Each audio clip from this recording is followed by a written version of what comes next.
So, wie Sie sehen, sehen Sie nichts. Wieso geht der Chat schon wieder nicht? Was ist denn das denn für Behinderung? Mach Chat jetzt! So möchte ich das. Siehst du das? Ja, vielleicht flüchten wir mal nicht in die ersten 20 Sekunden. Vielleicht werden dann nicht jetzt das zweite scheiß Video monetarisiert. Ja, haben wir schon wieder eingeflucht. Das ist schon wieder wurscht.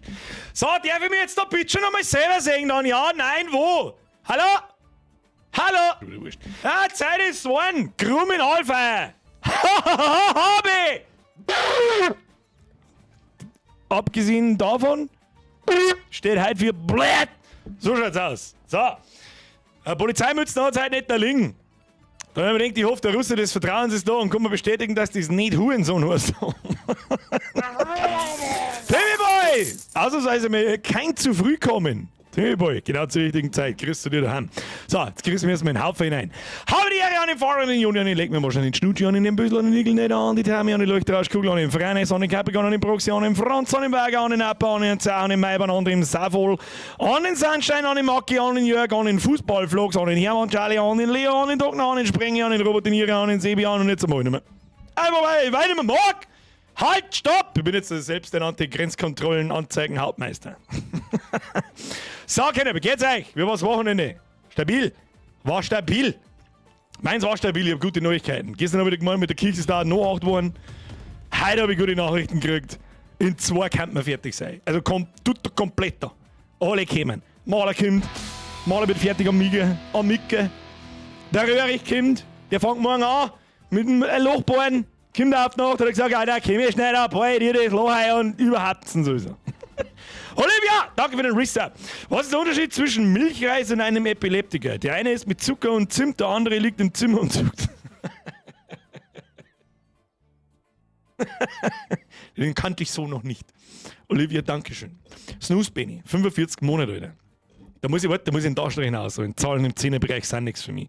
Pass auf, 45 geteilt durch 12. Das sind 3,75 Jahre. Dann bist du, lass mich kurz überlegen, dann bist du so 2020, so 2020, 2021. Ja, also mitten in der Corona-Zeit. Da hat's einen Haufen Leute reingeschwappt. So, da ist das. Also 2020 und 2021 waren Jahre des Internetdaseins in meiner, ich nenne es jetzt einfach einmal frecherweise Internetkarriere, das komplett narrischste auf der ganzen Welt, Alter. Das ist völlig, da ist alles aus dem Ruder gelaufen, Alter. Herr Schulz, merci für deine 44 Monate, Two-Face, merci für deine 16. Stefan, servus Birger, endlich in der neuen Bude, aber noch kein Internet. Aber Hotspot regelt? Ich weiß nicht, ich habe noch nie einen Hotspot benutzt. Also du benutzt den von deinem Handy. Wenn der Volumen, ich weiß nicht, wie es bei Österreich ausschaut. Ob es da also Volumenverträge gibt, weil dann ist er gleich fort beim 2K-Stream. Merci für dein Drilling. Herr Diemann, merci für den Resub. Hab dritten Meister, einmal Papiere bitte. Nix, ich bin der nach die Papiere fragt. So schaut's aus. Was für Papiere, Alter? Schwör's dir, ich lege jetzt Auto. Ich weiß ja gar nicht, was man überhaupt tun muss. Ich gehe davon aus, dass wir mir Autos durchsuchen. Also so schauen zumindest die Screenshots aus. Ich habe absolut keine Ahnung. Wo ist denn der Russe meines Vertrauens? Der muss mir bestätigen, dass da auf meinem Hirn nicht Hurensohn steht. Ja, ist eh wurscht. Und wenn es drauf, dann ist es mir wurscht. Not the Russ! Guten Abend, Bürger. Schöne Grüße in die Schweiz. Kuss auf die Nuss. Der Schnutschi ebenfalls. Jetzt mittlerweile haben wir schon 2 Schweizer da. Wo waren die restlichen Schweizer? Das ist ein Wahnsinn. Schnutschi, merci dir und an den North Russ ebenfalls. Mit über 5 Schweizer Franken freue ich mich besonders. Weil die haben bei uns so viel Wert wie 500 €. Kaufen wir gleich in Videoaktien. So, was ist. Kaufen wir uns alle eben Videoaktien, haben wir morgen stinkreich. Ich weiß nicht, was mit der Firma, ich habe übrigens keine Aktien. Aber ich krieg's von Bekannten mit, ich weiß nicht, was mit den Videos los ist. Austrian! Ich hoffe, der Wochenstart WOA Angen ehemals. Ja, aber gut. Witz. Sexspielzeug soit ma immer ordentlich putzten. Drum haum vorradet Hauf erfund.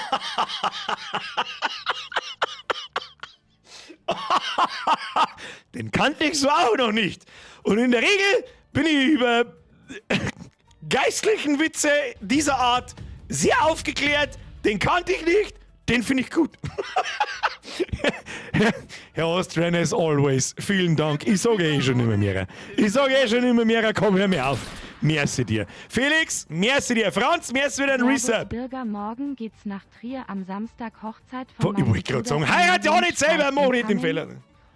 Familienstreit incoming und auf einer Hochzeit streitet die Familie nicht. Wenn Weihnachten war, war es was anderes. Felix, merci dir. Herr Schulz, mir ist wieder ein Resub. 48 Monate.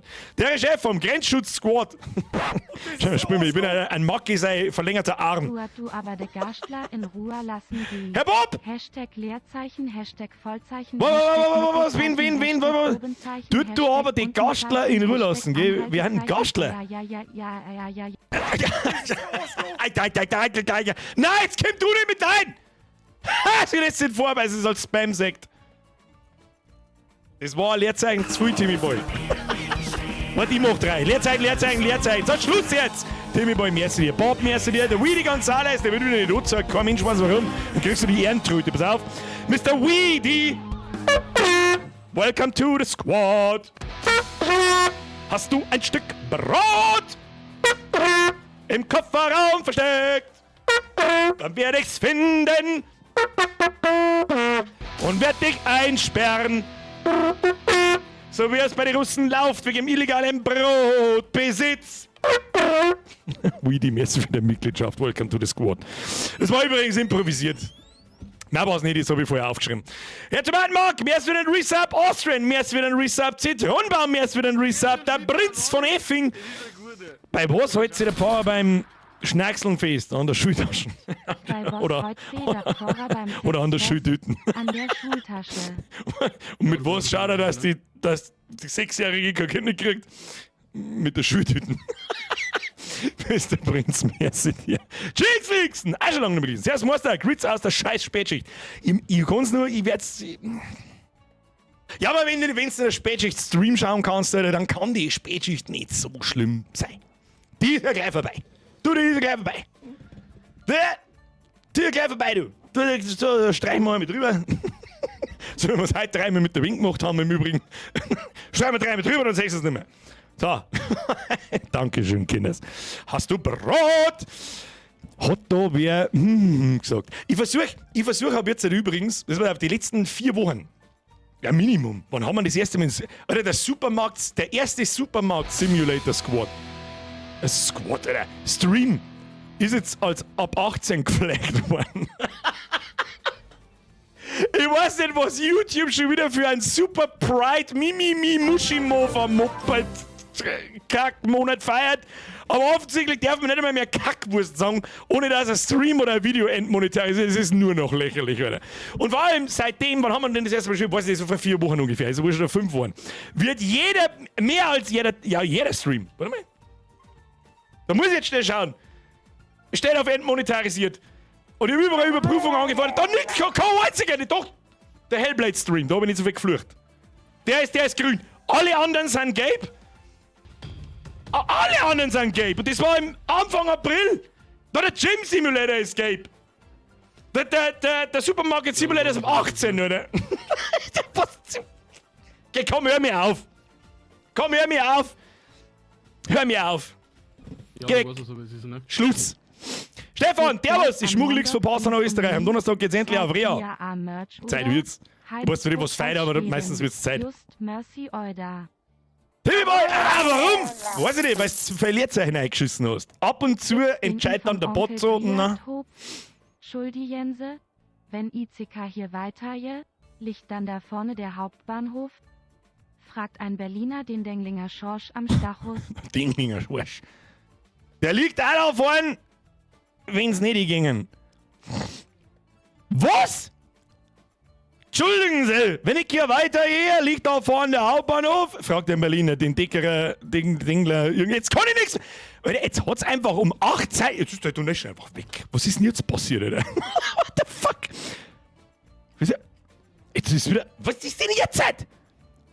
Snooze Penny, weißt du, ich hab nicht folgen können. Ich sag, das ist Kuss auf die Nuss. Merci dir. Tomi, merci wieder ein 6er.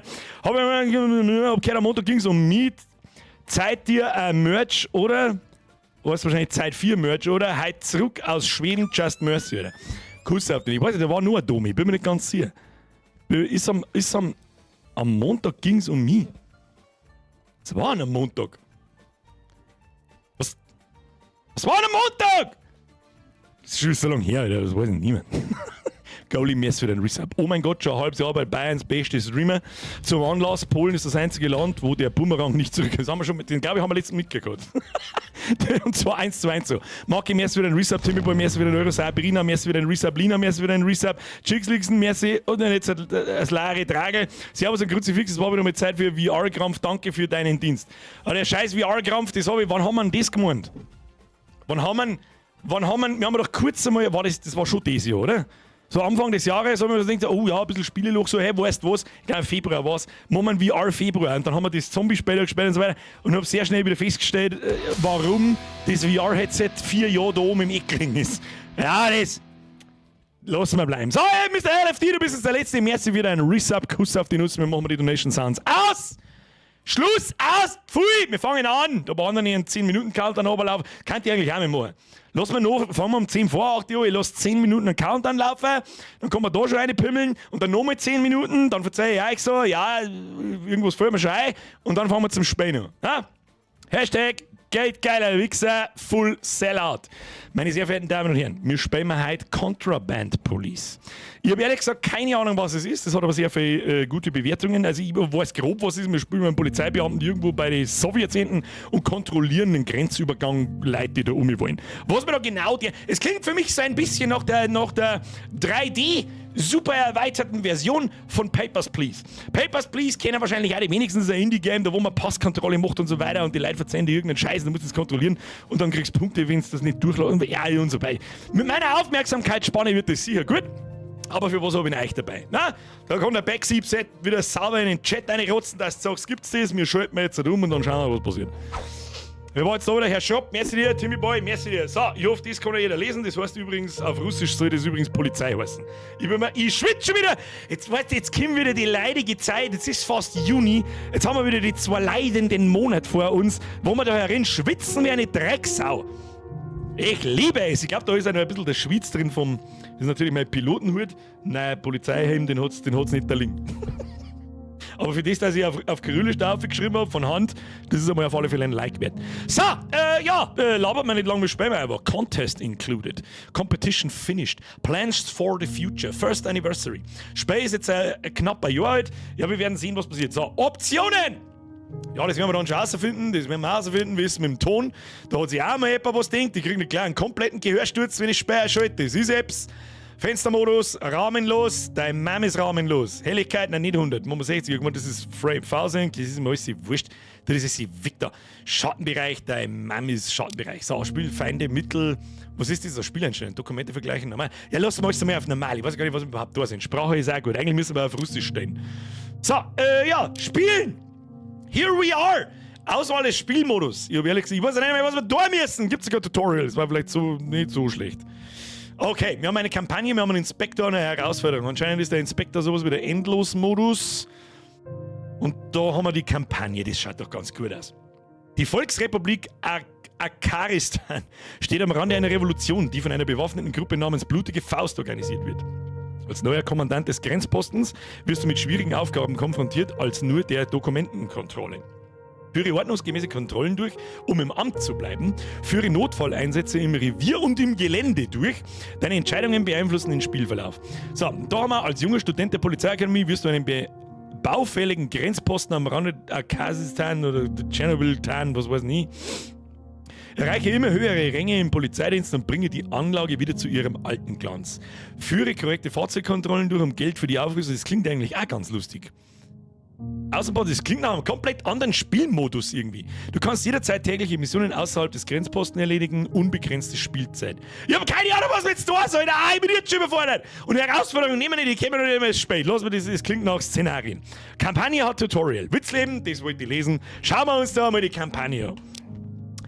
Da, willst du das 5-tägige Training absolvieren? Ja, sicher! Halt, stopp! Ob dieser Vaporizer ist da?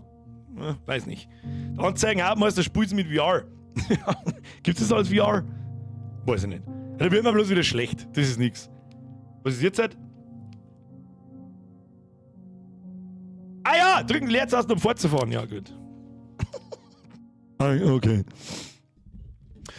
Contraband Police ist ein fiktives Werk. Das Spiel ist von der Realität inspiriert. Alle Ähnlichkeiten mit tatsächlichen Ereignissen oder realen Personen, ob lebend oder tot, sind jedoch rein zufällig. Die Geschichte, der Name, die Charaktere und die Orte, blatt. Grenzübergang. Karikatkaka. Akaristan. Das kann doch kein Mensch aussprechen. 16.04.1989. Da war ich noch in Abrahams Wurstkessel, Freunde der Sonne. Ja, da. Wach auf, Genosse. Wir sind bald da. Da ist Babuschka schon hin. Das ist einfach fast ein Rätsel zusammengefahren, habe ich es richtig gesehen. Die Jungs haben eine Kiste Wodka gewettet, dass du nicht mal eine Woche in diesem schäbigen Loch überlebst. Aber der Kommissar glaubt irgendwie an dich. Hauptmann Sorokin. Ist ein bisschen leise, hä? Hey, you finally awake.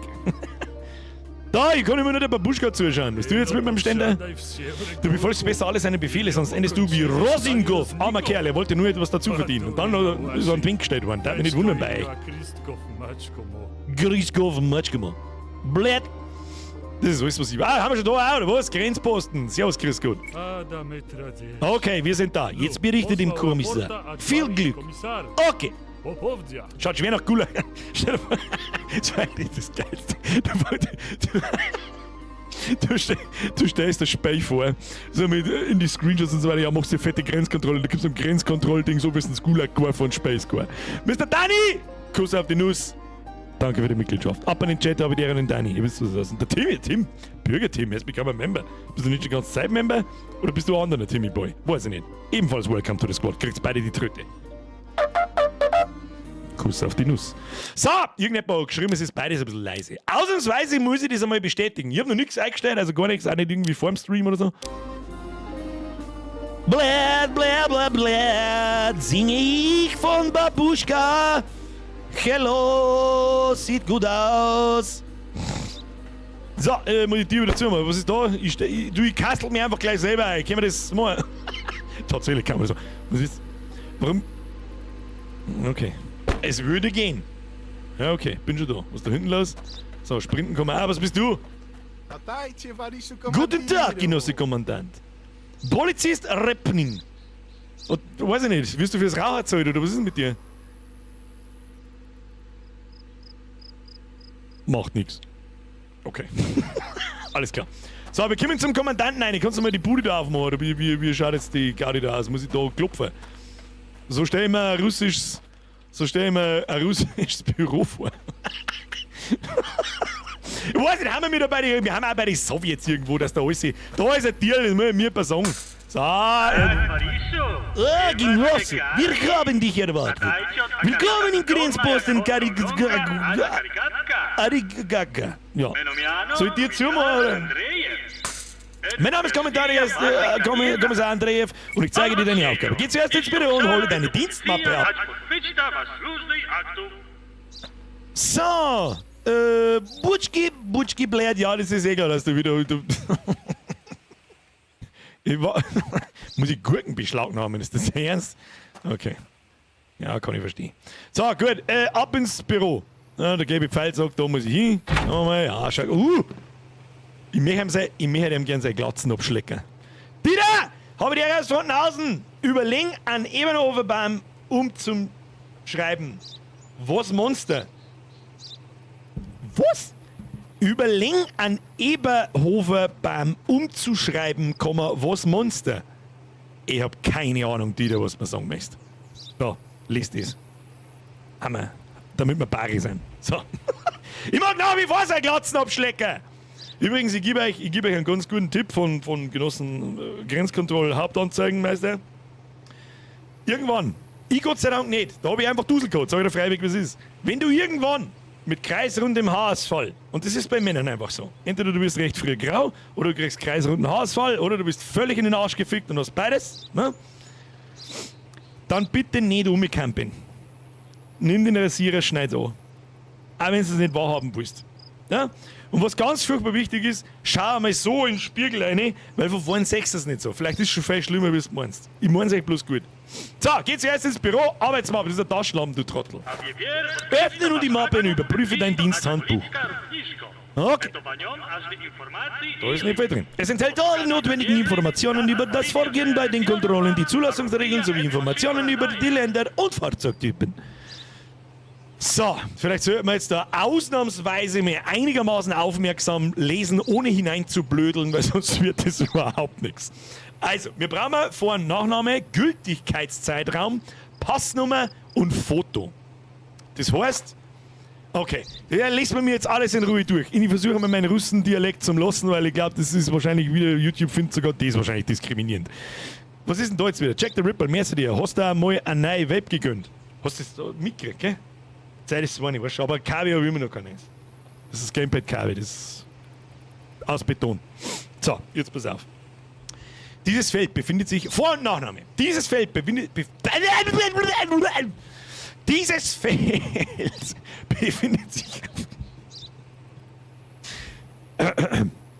Vor- und Nachname.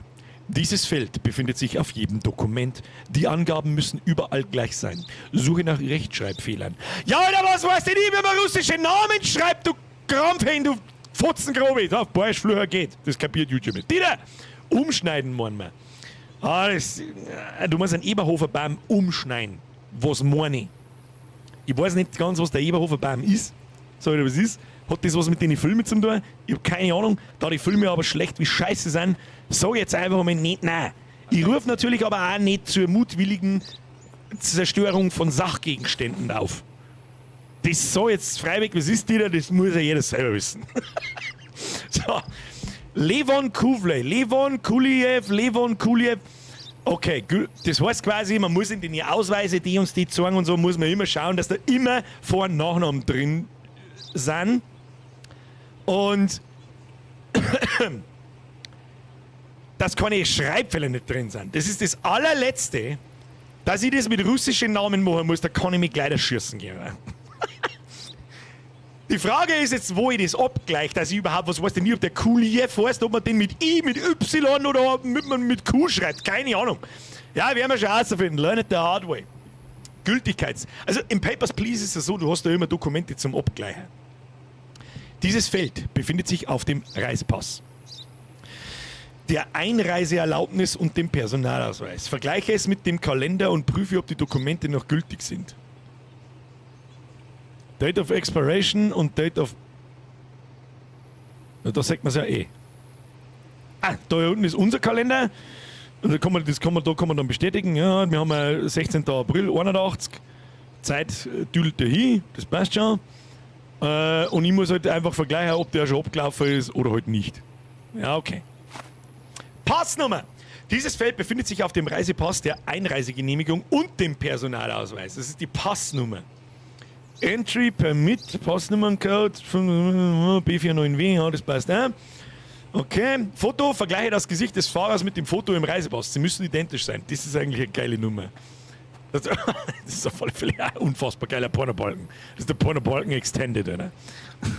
Vergleiche das Gesicht des Fahrers mit dem... Ja gut, das macht natürlich Sinn, das macht es gleich viel realistischer. Das geht in Papers, Please, glaube ich, nicht so gut. Das ist eine Pixelgrafik. Aber ist ja wurscht. Akaristan. Die Volksrepublik Akaristan ist ein Land, das für seine reichen Bodenschätze und seine Metallindustrie bekannt ist. Ja, überall.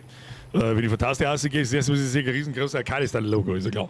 Der Großteil der Bevölkerung lebt in dem furchtbaren westlichen Gebiet und rund um den Ballungsraum Sakrotan.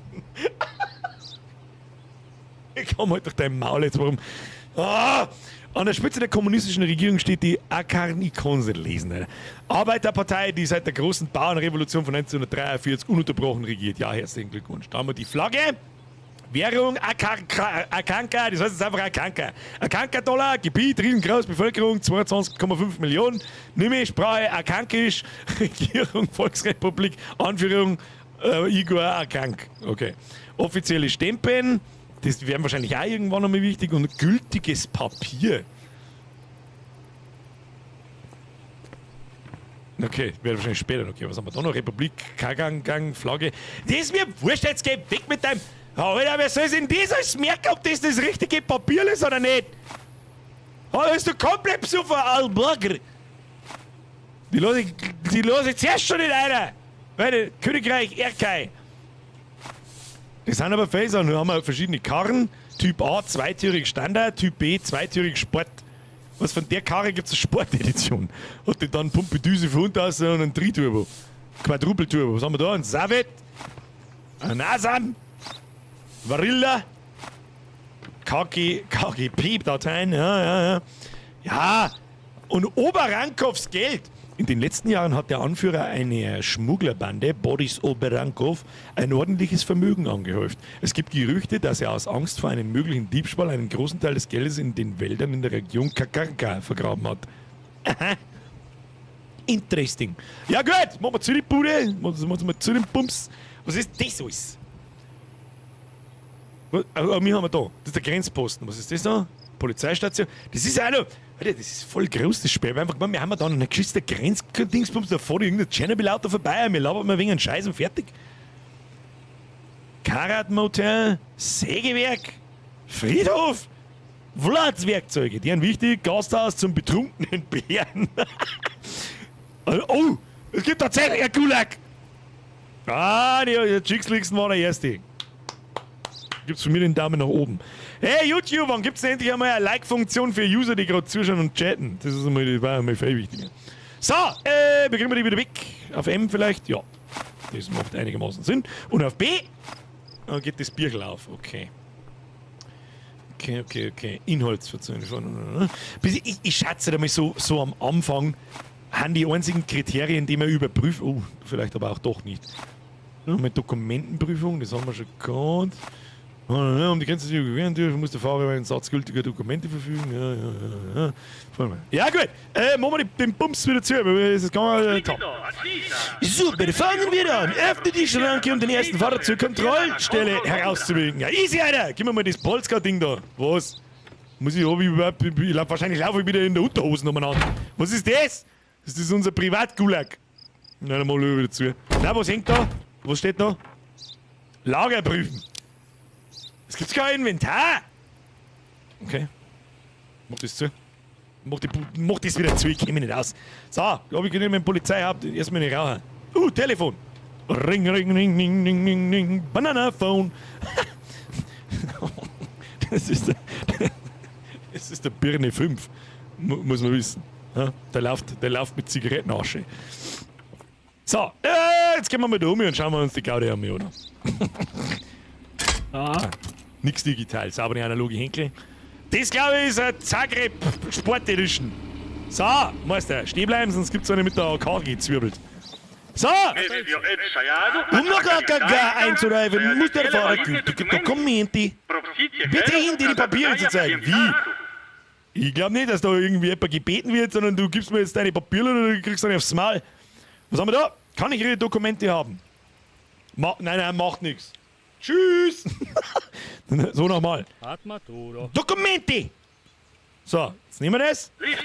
Jetzt bin ich gespannt. Ja, genau. Jetzt kommen wir jetzt schau ich.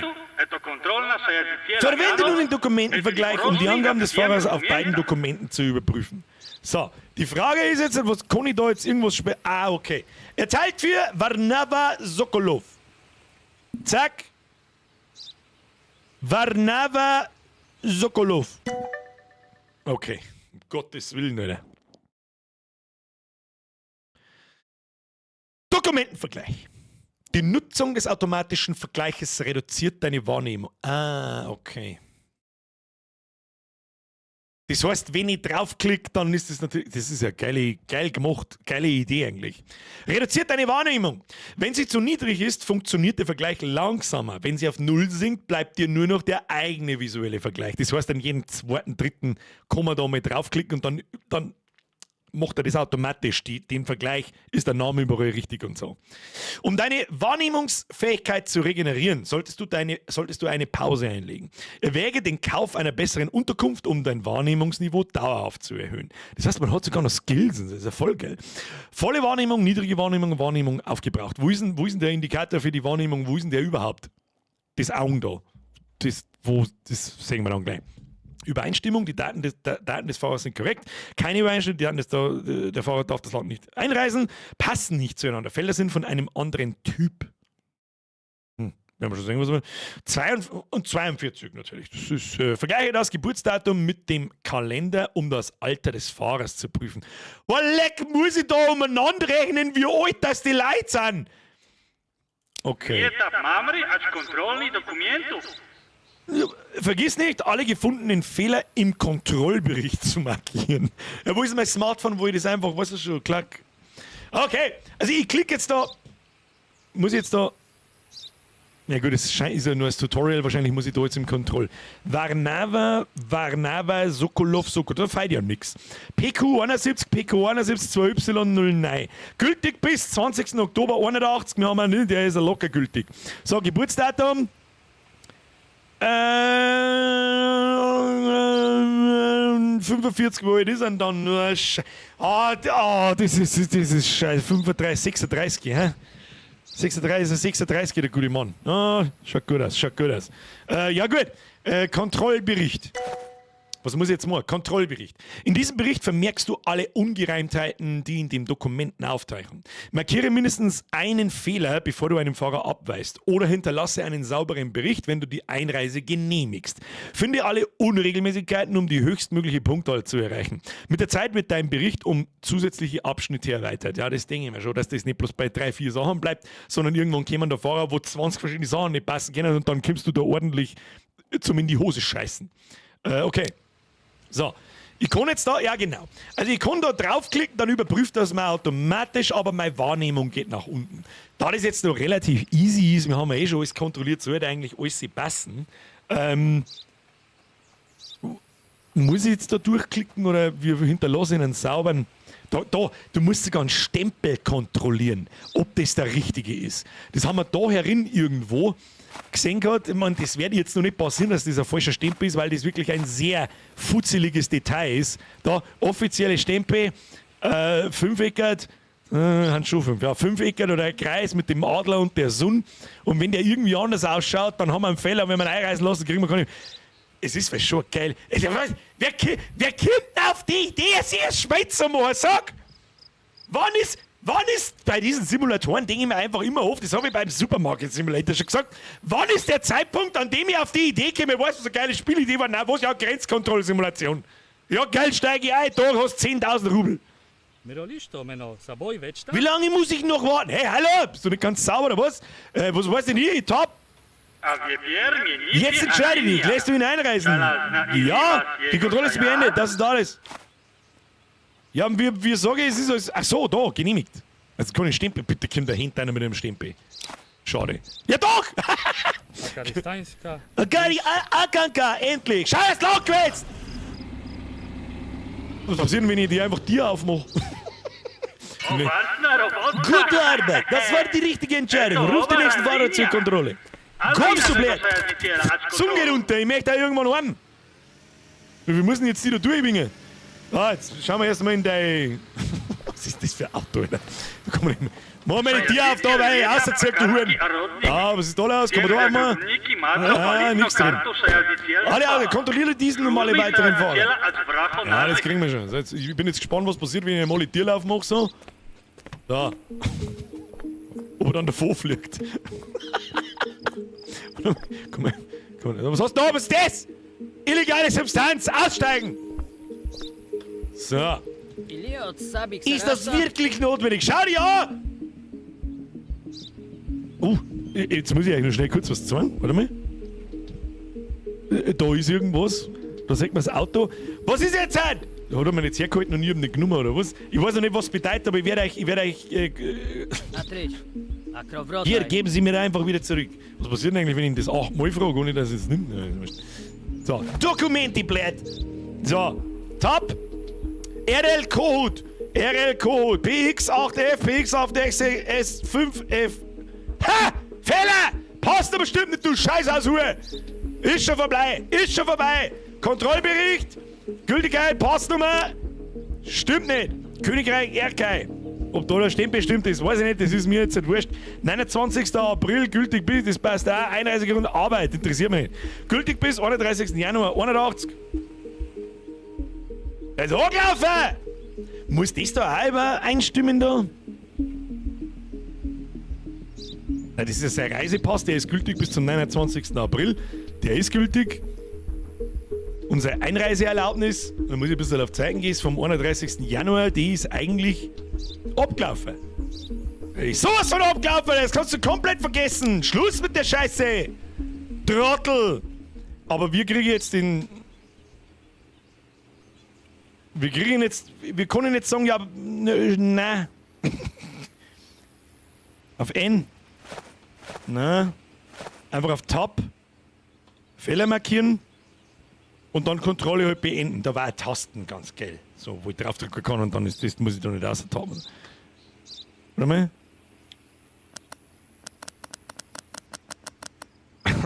Ich bin eigentlich ein russischer Predator. So. Hey, Erkel! Was ist da los? Nix genehmigt. Schluss! Kannst gleich wieder umdrehen. Du machst einen Fehler, das werden wir dann schon sehen, wenn wir später da Chaos erzählt, du Hunden. Na, Kopfraum, die hast du auch vergessen. Was tust du denn jetzt? Da wollte ich gerade sagen, wenn du jetzt anfängst, dort Leute zusammenzufahren, dann gibt's aber Vollreise hier. So, nächster. Berechtigterweise abgelehnt. Perfekte Fahrzeugkontrolle. Ich bin hier Grenzkontrolleur Level 9000, mein Freund. So, lassen wir das Fenster aber düdeln, geben Sie mal her mit dem Schund. Nehmen Sie, aber ich brauche Sie. Ja, das ist mir schon klar, dass du die wieder brauchst. Das werden wir dann schon sehen, ob du die wieder kriegst. Das ist ja noch ein Fall. So, Zaurthammer, passt. 9D7E, 6440, passt. Gültig bis 4. August 1980. Das klang überall hin. Einreisegrund Arbeit, das darfst du mit deinem Miro da bei uns. Findest du das, glaube ich, nicht. Geburtsdatum 49, stimmt das schon zusammen, ja. Und gültig bis 15. Juni 81. Das schaut doch gut aus. Das schaut doch Brettelbrot gut aus. Aber,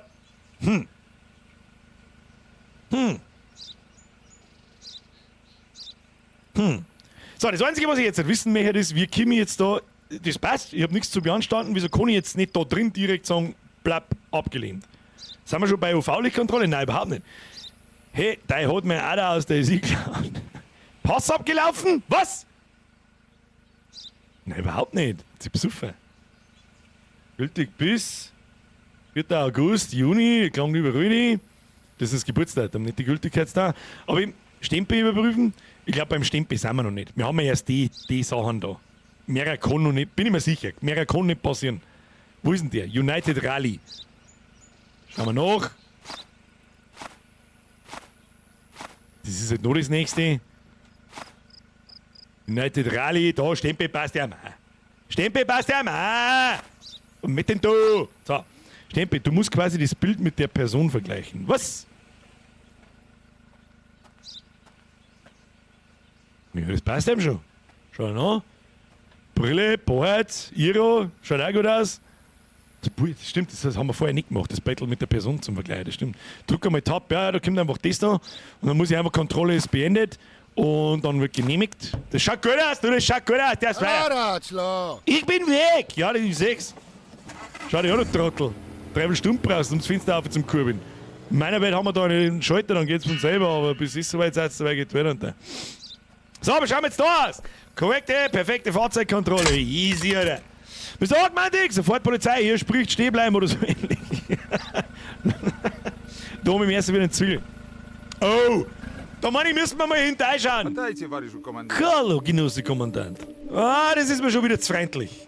Tut er mir hinaus was ausdrücken. Bitte schön, ich hoffe, es ist alles in Ordnung. Es schmeckt bis daher, wenn jemand so gestungen freundlich ist, dass da was nicht stimmt. Nasser, Amadi, stimmt. Onwo 8, da haben wir es schon. Schluss. Passt einmal, ist schon für den Arsch. Haben wir ein Foto? Foto stimmt doch heim davon nicht. September, Oktober, der ist auch abgelaufen. Reisepass abgelaufen. Gültigkeitszeitraum abgelaufen. Foto? Ja, kann ich nicht sagen. Ich meine, der Bart kann wachsen. Ich weiß jetzt nicht, ob das so weit ins Detail geht, aber.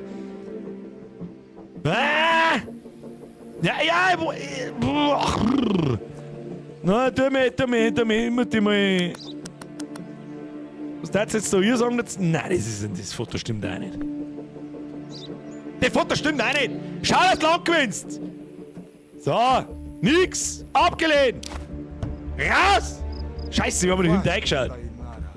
Dann stecken wir nicht irgendwelche komischen, selber geschriebenen Post-its her da. Ich mach da einfach die wieder auf, du Penner. Und ich mach da. Da! Hast du einen Scheißdreck! Hoffentlich kugelt deine Ladung aus, deine nicht vorhandene. Perfekte Fahrzeugkontrolle, dann muss das Foto nicht stimmen. Also, du hast das heute ziemlich gut gemacht, genau, hast du so schwer war das nicht, oder? Also ich sag, falsch. Was machen die Shortcuts BMN?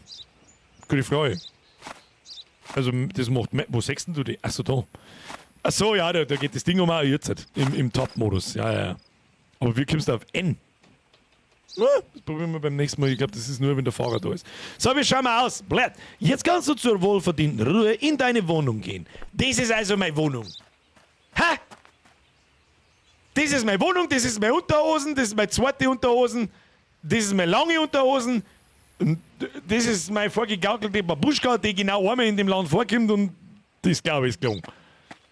Kann man einen Generator eintüdeln? Auf der oder kann ich den nochmal anschieben? Nein. Das ist also meine Wohnung. Are you fucking serious? Okay, weiter. Ja, Hauptsache überall in Kaxis kippen momentan. Kaffee und Kippen. Da wird also geschlafen. Aha. Okay. Glasel Gurken. Achso, beschlagnahmen, aber dann selber fressen. Ah, okay. Ja, machen wir Ruhe. Ja, ich sag das für freiwillig, das kann für viel mehr Spaß machen, als ich das erwartet habe. Kruzifix. Erholung. Was ist da wieder? Thema! Ist ja fast so luxuriös wie auf der Drachen. Das ist luxuriöser wie auf der Drachenschanze.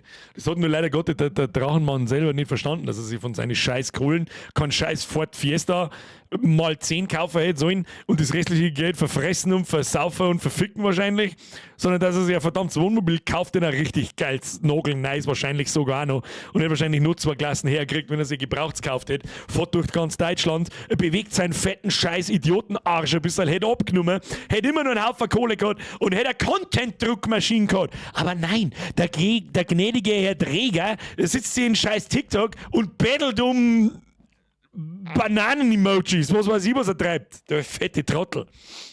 Achtung, Stream erst ab 18.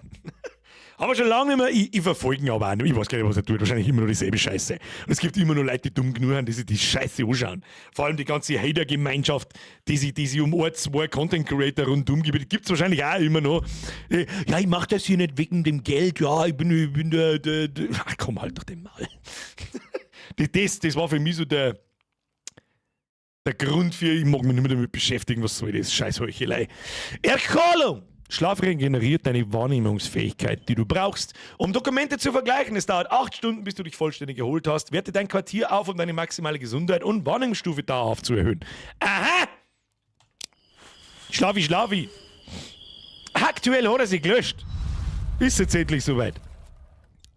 Was ist das da wieder? Okay, korrekte Kontrolle 4 Stück. Da kriegen wir $400. Eigentumspflege. Einfach 3 kosten uns 60 und Mitarbeitergehälter kosten 75. Was machen die Mitarbeiter? Plus 265, perfekt schnell. Herr Seidelsepp, der heilige Ofenkäse, mag vielleicht schon ein guter sein, aber so ein guter, wie er am Anfang geschmerzt ist, ist er halt einfach nicht. Aus jedem kleinen Scheißfusel jeden Tag 15 Videos ausrotzen. Warum? Weil es Kohlen vom Himmel rennt. Aus keinem anderen Grund. Der Fettsack lässt einen Scheiß und er macht ein 10-Minuten-Video drüber. Brauchen wir nicht umeinander diskutieren, dass es nicht aus Geldgründen gemacht wird. In letzter Zeit haben wir vermehrte Schmuggelaktivitäten. Glücklicherweise kümmert sich unser Geheimdienst bereits darum und wird dich regelmäßig mit den nötigen Informationen versorgen. Schauen wir uns zuerst die Informationstafel an. Du kannst es einfach verzeihen, du musst ihn nicht lesen. Was ist denn das wieder, Alter? Wir müssen mal Schmuggler finden. Tobi, Minger, kalt, 4.000 im Monat, passt du. Ja, so ungefähr, ja. So, ja, geht sich hin. Bloß ohne Kich. Die musst du selber mitnehmen. So. Einreisebestimmungen Schmuggler. Was haben wir da? Jede Notiz beschreibt einen bestimmten Schmuggler. Durchsuche alle, die auf die Beschreibung passen und denke daran, keine Schmugglerware darf die Grenze zu erkennen. Kann gar passieren. Winke das erste Fahrzeug zur Kontrolle heraus. Okay. Jetzt passt so, da brauche ich jetzt euch. Ihr müsst im Chat völlig eskalieren, wenn einer von den Schmugglern da ist, weil ich wieder nicht kapiere.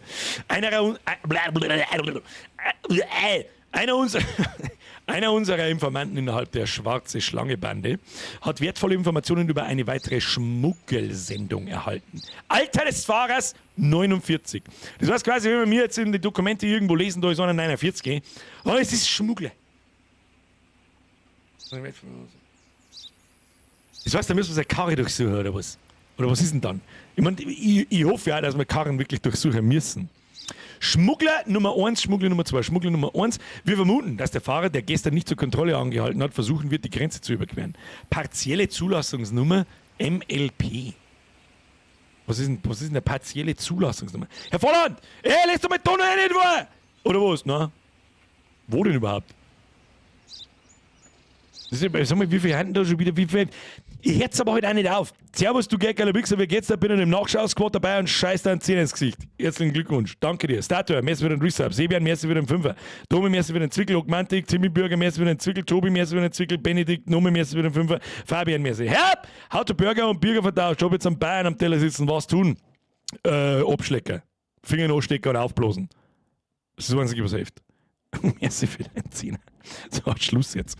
Ja, wir werden sehen, was wir tun müssen. Jetzt winken wir mal den Kasperl da rein und dann durchsuchen wir den Bums. So schaut's aus. Das ist der MacGyver. Für was zahlen die euch eigentlich? Ihr rennt den ganzen Tag umeinander und raucht's. Ja gut, da ist ich anders mal. So.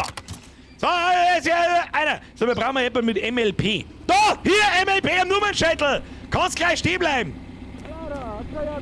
Was? Bleib stehen, du! Huren! Felix, Schluss! UV-Lampe benutzen, dann siehst du das Schlangenzeichen. Oh, sieht aus, als hätten wir unseren Verdächtigen. Er soll das Fahrzeug verlassen, damit wir den Innenraum durchsuchen. Oh, das ist ja... Steig aus, du Huren! Schau, dass du rausgibst! Stellst du gleich mal da hinten an den Betonventil, damit nichts passiert. Allerdings ist das nur unter UV-Licht. Zum Glück hatten deine Diensttaschenlampe diese Funktion. Das ist natürlich wichtig. Da, Schlangenzeichen, bleib! Zeige das wirklich nur, wenn... Ja. Orte, an denen Schmuggelware versteckt wird. An diesen Orten kannst du auch Schmuggelware finden. An die Reifen, am Dach innen, am Kotflügel, am Kraftstofftank, am Stoßdämpfer und am Luftfilter. Warum handeln die aber auch so blöd und deren sie eine Gangzeichen bitte irgendwo auf dem Motor auf? Sag, warum? Selber gehört euch ja nicht anders. Gehört euch ja nicht anders. Aber wir haben schon verstanden, es gibt mehrere Orte. Jetzt brauchen wir Werkzeuge, um die Schmuggelware herauszuholen. Nimm das Messer vom Tisch. Das ist wieder total närrisch. Jetzt warte mal. So, gib blöd. Das ist ein schönes Bad, aber das ist aber tactical. Das ist tatsächlich ein taktisches Messer. Das ist aber sehr tactical. Kann ich da meinen Kollegen auch abstehen?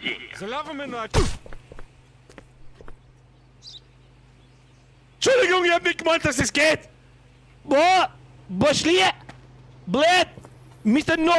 Novgig, es tut mir leid, ja, ich darf auch so schauen, sag ich dir, was ist. Aber irgendwo ist es ja mal wurscht, kann ich da was zusammenhauen? So, dann müssen wir da mal reinschauen. Ich weiß nicht, was du laberst, aber ich abgestochen bist gleich. Da hast du mich. So, kannst du mich jetzt einmal reinlassen. Dann machen wir mal so. Und dann schneiden wir mal das auf da. Gute Arbeit, du hast deine erste Schmuggelware gefunden. Kokainum. So. Schmuggelware ist nicht immer gekennzeichnet. Manchmal kann sie zwischen Teilen oder an schwer zugänglichen Stellen versteckt sein. Schauen wir mal unter die Motorhaube. Hier ist nicht nur eine Taschenlampe nützlich, sondern auch ein scharfes Auge. Das ist eigentlich schon ganz lustig. So, ein Backerl für mich, eins für die Station, eins für mich, und keins mehr da für die Station. Ja, scheiße. Wir kommen jetzt da wieder raus. Okay. Machen wir da mal auf. Muss ich da auch noch eine zwirbeln? Sehe ich das richtig? Was soll jetzt da? Oh, da war irgendwas. Da ist auch. Tatsächlich steckt da auch noch irgendwo mittendrin ein Koksbackel mittendrin. Warum hat das nicht mehr in den Rücksitz einpasst oder was? Geht's noch blöder, du Vollidiot? Oh. So, ich glaube, das war's.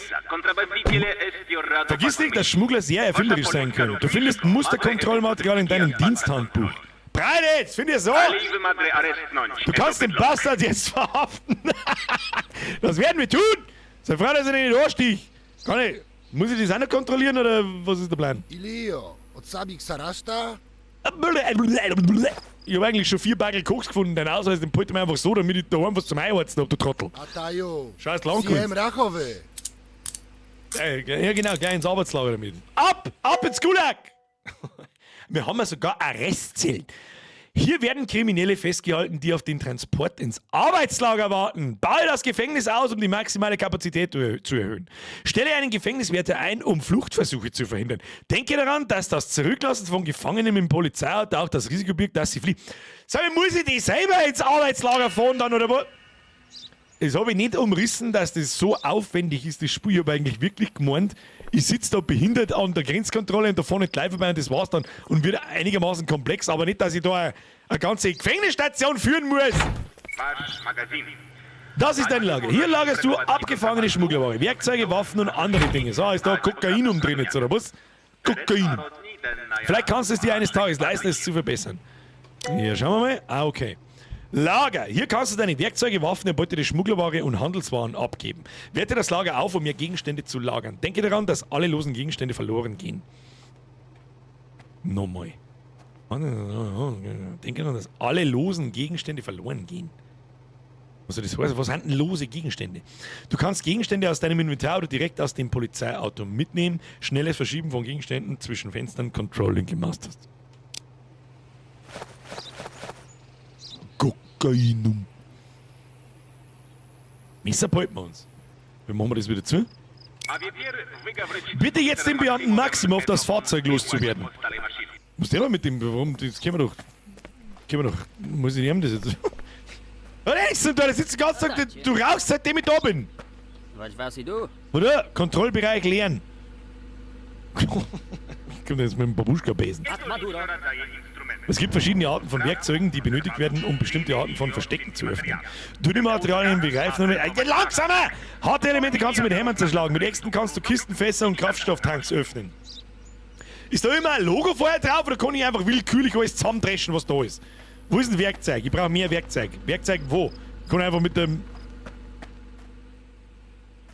Ah ja, da schon. Oh, sogar Mist. Mit der Mistgabel, oder? Nimm. Brechstangen, jawohl. Mit diesem Wissen kannst du nun deine Kontrollen fortsetzen. Jetzt wird's spannend, jetzt schauen wir. Oh, der Hippie-Bus. Den lasse ich als Prinzip schon in einer. Scheißegal, was dabei ist. 100%ig findet man da. 100%ig findet man groß. 100 Pro findet man groß. Da, sag gleich, was ist. Deutsche. Oh, die Musi sagt ja schon, dass da mindestens, da ist kein Gras drin, da sind 5 Tonnen, was ist die schlimmste Droge? Fentanyl drin. So. Jetzt ist erst einmal die Dokumente hier. Hier, geben Sie mir einfach wieder. Mach ich, blöd. Das ist mal das Erste, was du tust. So. Was kann man sonst noch? Bitte aus dem Fahrzeug aussteigen. Die Kontrolle ist beendet, das ist alles. Das heißt, jetzt passen wir auf, das ist nicht beendet natürlich. Wir haben jetzt den einen Schmuggler, wo ist unsere Informationstafel? Den einen Schmuggler haben wir gefunden. Der andere ist 49. Das heißt, er müsste geboren sein. 49, 32. 38. Ja, ist auf alle Fälle nicht. Nein, okay. Ebrahim Idogu. Idogu. Bist schon raus. Haben wir den schon erwischt. W000X, das passt auch nicht. Passt ja überhaupt nichts, Alter. Was ist mit dir? Der Backenbart. Also. Natürlich kennen Sie die Leute, das ist ja bei mir genau das Gleiche. Ich glaube, auf meinem tatsächlichen Passfoto habe ich noch keinen so an Bord beieinander wie jetzt, sondern so auf 5 Tage Bart, eine Woche, 7 Tage Bart zusammen zugeschnitten, außer den da. Die Leute können sich den Bart ja innerhalb von einem Tag anders schneiden. Allerdings glaube ich nicht, dass das Spiel so weit geht, sondern ich brauche irgendeinen Vergleich. Das heißt einmal, der Dings da her, oder sonst was, Augenfarbe ist da blau, da sehe ich es nicht gescheit, da kann ich nicht zoomen. Stimmt nein nicht! Ich sage jetzt einfach mal, das stimmt nicht. Und der Ausweis, 18. Juli, Einreiseerlaubnis, der passt. Aber der Ausweis ist abgelaufen, Gültigkeit, auf den Arsch. So, Meister, jetzt wird er ausgestiegen. Es ist die Frage, wie durchsuche ich die Karre? Ist da dann ein Gang-Logo drauf oder was ist da? Geh mir aus. Schon gut, ja. Du schaust da irgendwie nicht aus wie ein Hippie und du laberst auch nicht wie ein Hippie. Machen wir die Bude jetzt auf. Was haben wir da? Na, was haben wir da? Wo kommen wir noch? Lok 1800 irgendwas, keine Ahnung. Haben wir da noch einmal, ja. Wir schauen da. Ist da dann immer ein Logo irgendwo dort? Oder kann da jetzt einfach, was weiß ich nie, da im Eck was liegen? Das ist ein Schwerverbrecher. Woher sechst denn das? Wegen der Musi oder was? Deswegen habe ich auch das Messer heraus. So, jetzt schauen wir mal da. Machen Sie mir nur nicht die Sitze schmutzig. Was haben wir da? Haben wir da was herin? Ich finde da interessant, wie ich da durch das Ding... Oh, schau mal das. Oh, da eine übrig. Was tun wir her jetzt da? Wo kann man da noch überall reinluden? Meister. Ja, ich finde da nichts. Oder irgendjemand was gesehen? Es sind immer Logo... Okay, das war eine wichtige Information. Dankeschön fürs Bescheid sagen. Es ist immer ein Logo drauf. Also irgendein Gang-Symbol, wenn was versteckt ist. Ganz ehrlich, das finde ich ein bisschen schade.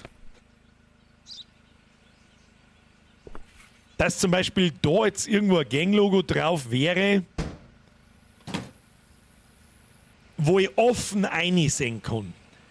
Dass ein Gang-Logo auf einem Sitz drauf ist oder etwas, was ich aufbrechen muss. Ja gut, du kannst sowieso Kontrolle ist beendet, das ist alles. Du kommst auf alle Fälle nicht weiter. Scheiß Langquetzt! Oh, Decke habe ich nicht geschaut. Die Decke feiert nichts. Kann man die Dinger runtergeladen? Nein. Wir sehen uns noch, sagt er. Sei froh, dass er denn das Messer in den Arsch steckt, der Hurensohn. So schaut's aus.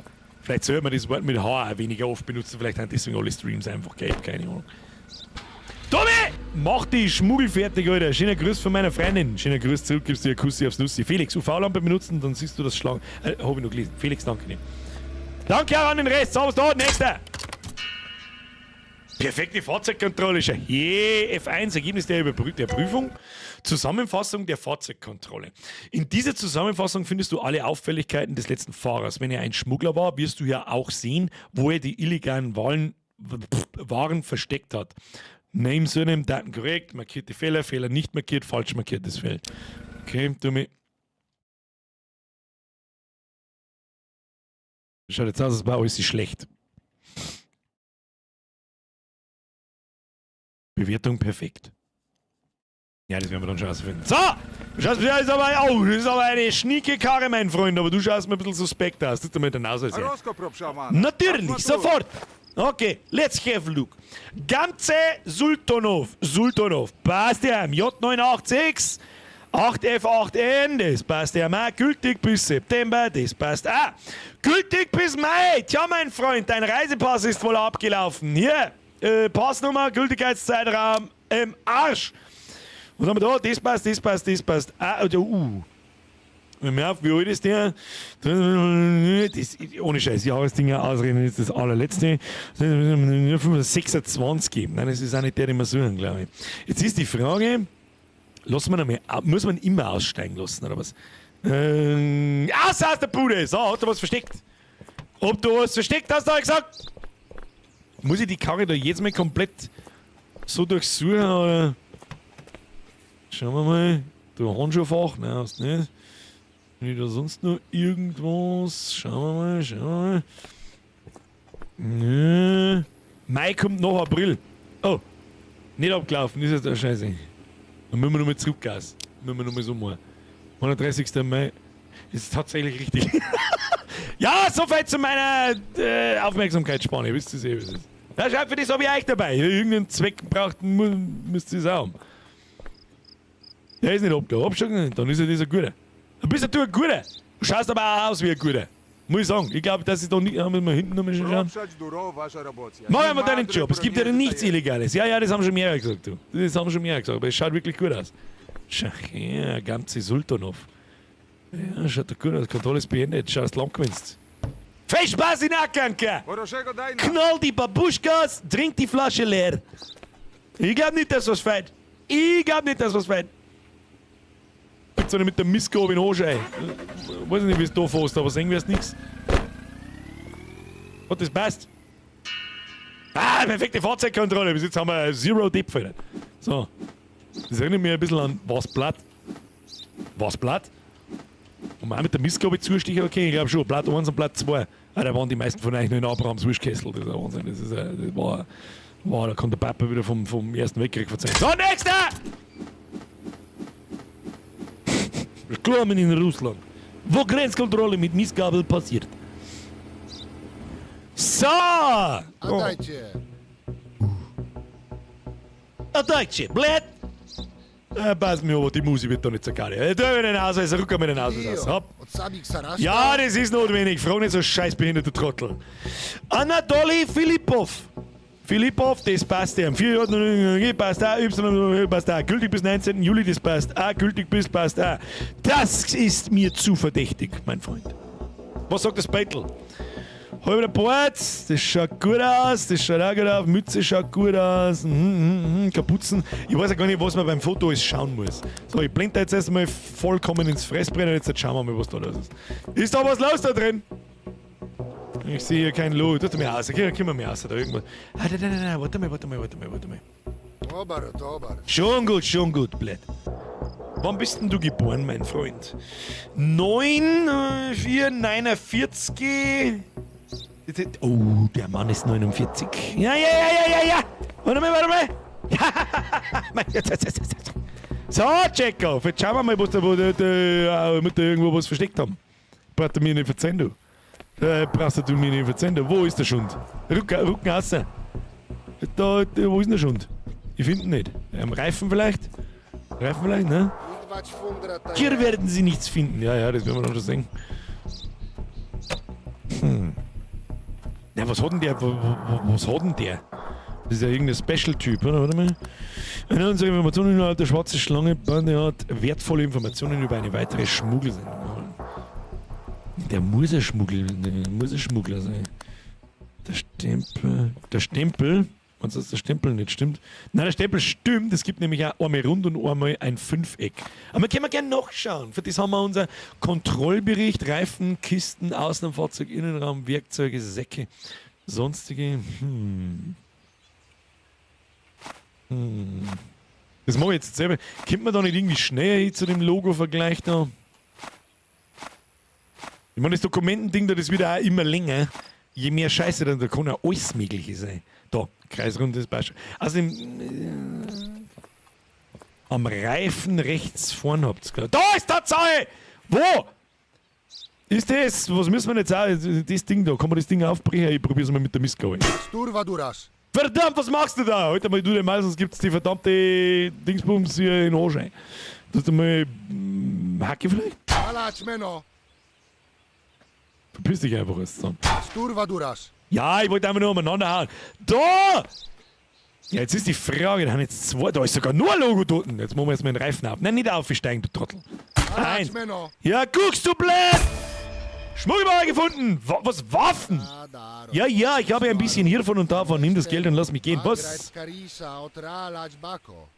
Da wird sogar bestochen. Wie geil ist das denn? Wie viel haben wir da? 360! Bruder für Waffen. Nein. Ha? Es gibt viele korrupte Bastarde, aber ich bin keiner. Erst ab 4-stellig. So. Wir kriegen jetzt den Kotflügel da oben beim Hacke. Ja, der hat aufbrennt, du Trottel. Da, was haben wir da wieder gefunden? Haufen Munition. Wer Trottel fährt denn mit Munition im Reifen umeinander? Ein Hugler und Schluss ist mit alle da drin. So, war's das jetzt, ja? Sonst sehe ich da nichts mehr. Sonst sehe ich da nicht. Das ist für wirklich geil.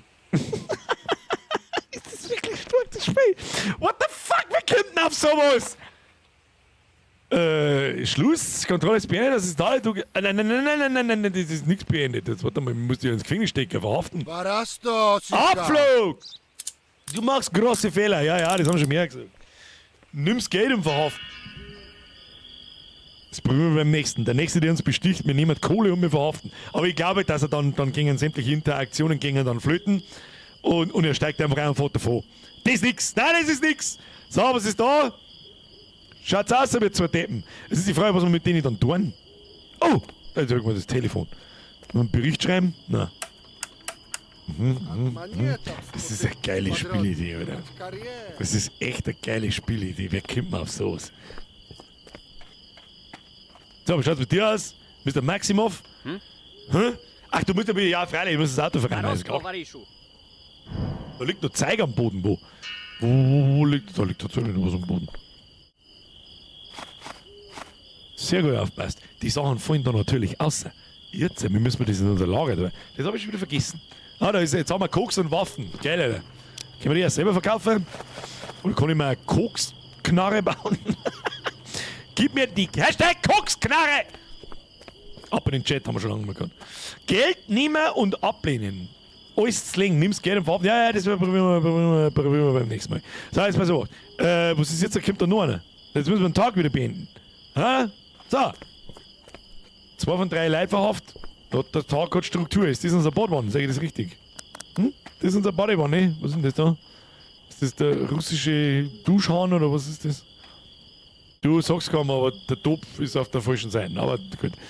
So, einmal durch die Unterhose. Fein, vornehm durch die Unterhose atmen. Ruhepaar. Wie gut ist denn das Spiel bitte? Was ist was da? Jetzt weiß ich, wo die über 15.000 positive Bewertungen auf Steam daherkommen. Wir haben jetzt noch nicht viel gesehen, um Gottes Willen. Ich glaube, dass wenn wir da mit durch sind, also so richtig, dass 1000 Sachen fein kennen und du da nicht so konkrete Hinweise, wird das für richtig zack. Aber sauer hier, er spart es, 510. Weiter. Wo sind wir? Wie gefällt dir das Spiel bis jetzt? Miki, bis jetzt sehr gut. Bavarian Dream, lesen wir mal erst die Donut-Bitch. Ja Gott, wo ist denn die wieder? Da, habe ich die Ehre vom Umzug-Streamtag. Stopp! Habe die Ehre vom Umzug-Streamtag 3 vom Umzug. Jetzt dachte ich mir, dass der Umzugstag ist. Wohnung schaut aus wie Drecht 45. Ikea hat heute wieder 1000 Euro verdient und ich bin fix und fertig. Das Setup steht einer nicht, einer am Handy. Herr Dream, lehnen Sie sich zurück, genießen Sie den Feierabend. I feel you. Aber ich hab noch nicht recht fett zum Tor. Ab Donnerstag geht es bei mir wieder los mit Brunnling und Stromling und ja gut, das mache ich nicht selber, das macht mir jemand. Und dann Küche aufbauen und Platten einschneiden und den ganzen Scheißdreck. Und dann soll ich in 2 Wochen fertig sein mit der Küche. Tommy, merci dir! Mach die Schmuggel fertig, Alter. Schön gut, das hab ich dann wieder übersehen. Felix! Kotflügel! Danke für deinen Tipp, aber ich war konzentriert, ich hab's leider nicht gesehen. Bei Bavarian Dream lesen wir jetzt, da haben wir jetzt alles. So, jetzt pass auf, weiter geht's! Grenzkontrolle! Genosse, wir müssen die Polizeistation Platz schaffen, also wirst du heute mitfahren. Deine Aufgabe ist es, die Gefangenen zum Arbeitslager zu transportieren und die beschlagnahmte Schmuggelware zur Polizeistation zu bringen. Gubasu. Unterwegs kannst du in Vladsladen die Werkzeuge kaufen, die du für den Job brauchst. Vor allem, dass das auch noch mit dabei ist, dass da ein Weg, wo jetzt die ins Arbeitslager fahren muss, den ganzen Scheiß. Zuerst kümmern wir uns um unsere bösen Jungs. Geh in die Arrestzelle und bring alle Gefangenen zum Polizeifahrzeug. Very immersive gameplay this is. This shit very much better than I expected. Ich weiß nicht, was du laberst, halt dein Futzen und Gemüt. So, Transfer zur Polizei. Schade, hätte jetzt gern außen begleitet, aber. Emin, Gikori. Hast du nicht vorher noch anders geheißen? Schade, lang gewesen. So, darf ich wenigstens selber fahren, das war geil. Das hat mir sehr gut gefallen. Geh zum Polizeifahrzeug in den öffentlichen Kofferraum, nimm dann das Handbuch zur Hilfe, um den Kofferraum zu inspizieren. Was muss ich meinen scheiß Kofferraum inspizieren? Das ist ja mein Kofferraum. Polizeigarage. Hier findest du deine Polizeiautos. Sprich mit einem Mechaniker, um dein ausgewähltes Fahrzeug vorzubereiten oder zu reparieren. Polizist retten. Nur geraucht bis jetzt. Ja, macht nichts. Heißt's. Dampfler!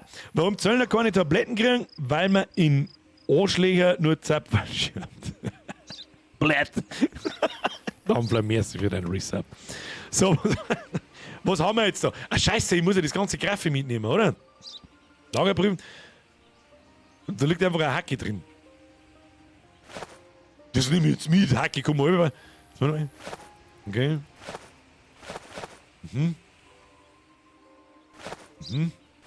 Weißt du, für was, dass ich das gerade anschaue, wie das Inventar funktioniert? Für mein eigenes Spiel. Ich hab so viel Angst davor, dieses Menü zu machen. Geht das mit dem Controller eigentlich? Tatsächlich. Bin in.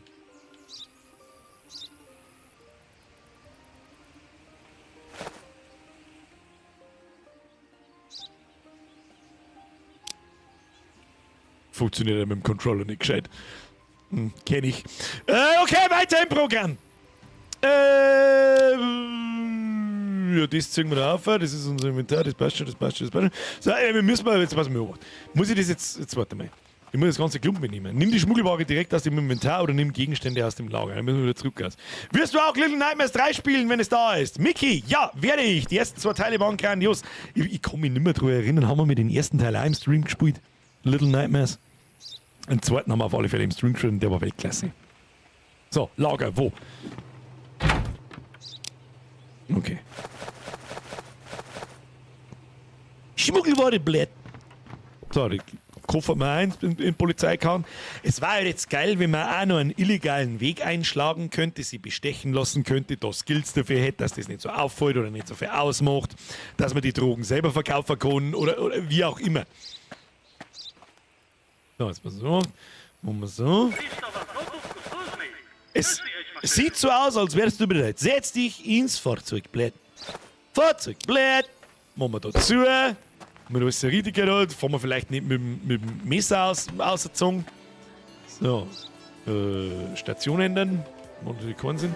Also haben wir schon. Erster Halt, Arbeitslager. Dort bringst du Gefangenen hin. Das Ziel findest du auf der Karte. So, Arbeitslager. Kann man da was markieren? Nö. Also ein weiter Weg. Bin gespannt, wie groß das die Map ist. Übrigens, ab in den Chat, wenn die Map aufgeht. Ihr wisst, was das heißt. Wenn das nicht weiß, kein Pro-Gamer. So, Motor starten. Okay. Und jetzt kann ich. Ah, okay. Ich sehe ja gar kein. Anfahren darf man natürlich nicht.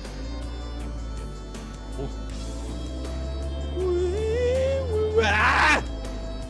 Fahren wir die einfach rein oder ich fahr jetzt rechts? Ich hab Vorfahrt, du Arschloch! Scheiß lang gewetzt! Hab ich Vorfahrt, blöd! Oh! Ich weiß gar nicht, wo hin. Warte mal. Rechts um mich. Fahren wir rechts um mich. Im Zweifelsfall, Junge, Peregrin, blöd! Immer deine Nase. Immer Nase. Hauptsächlich Nase. Ist das schon so Arbeitslager? Nein. Das ist irgendein anderer Schund. Das Karat-Motel. Was er immer im Karat-Motel macht. Wahrscheinlich Nutten zusammenhauen. Babuschka. Zum Zipfen. So, was gibt's das?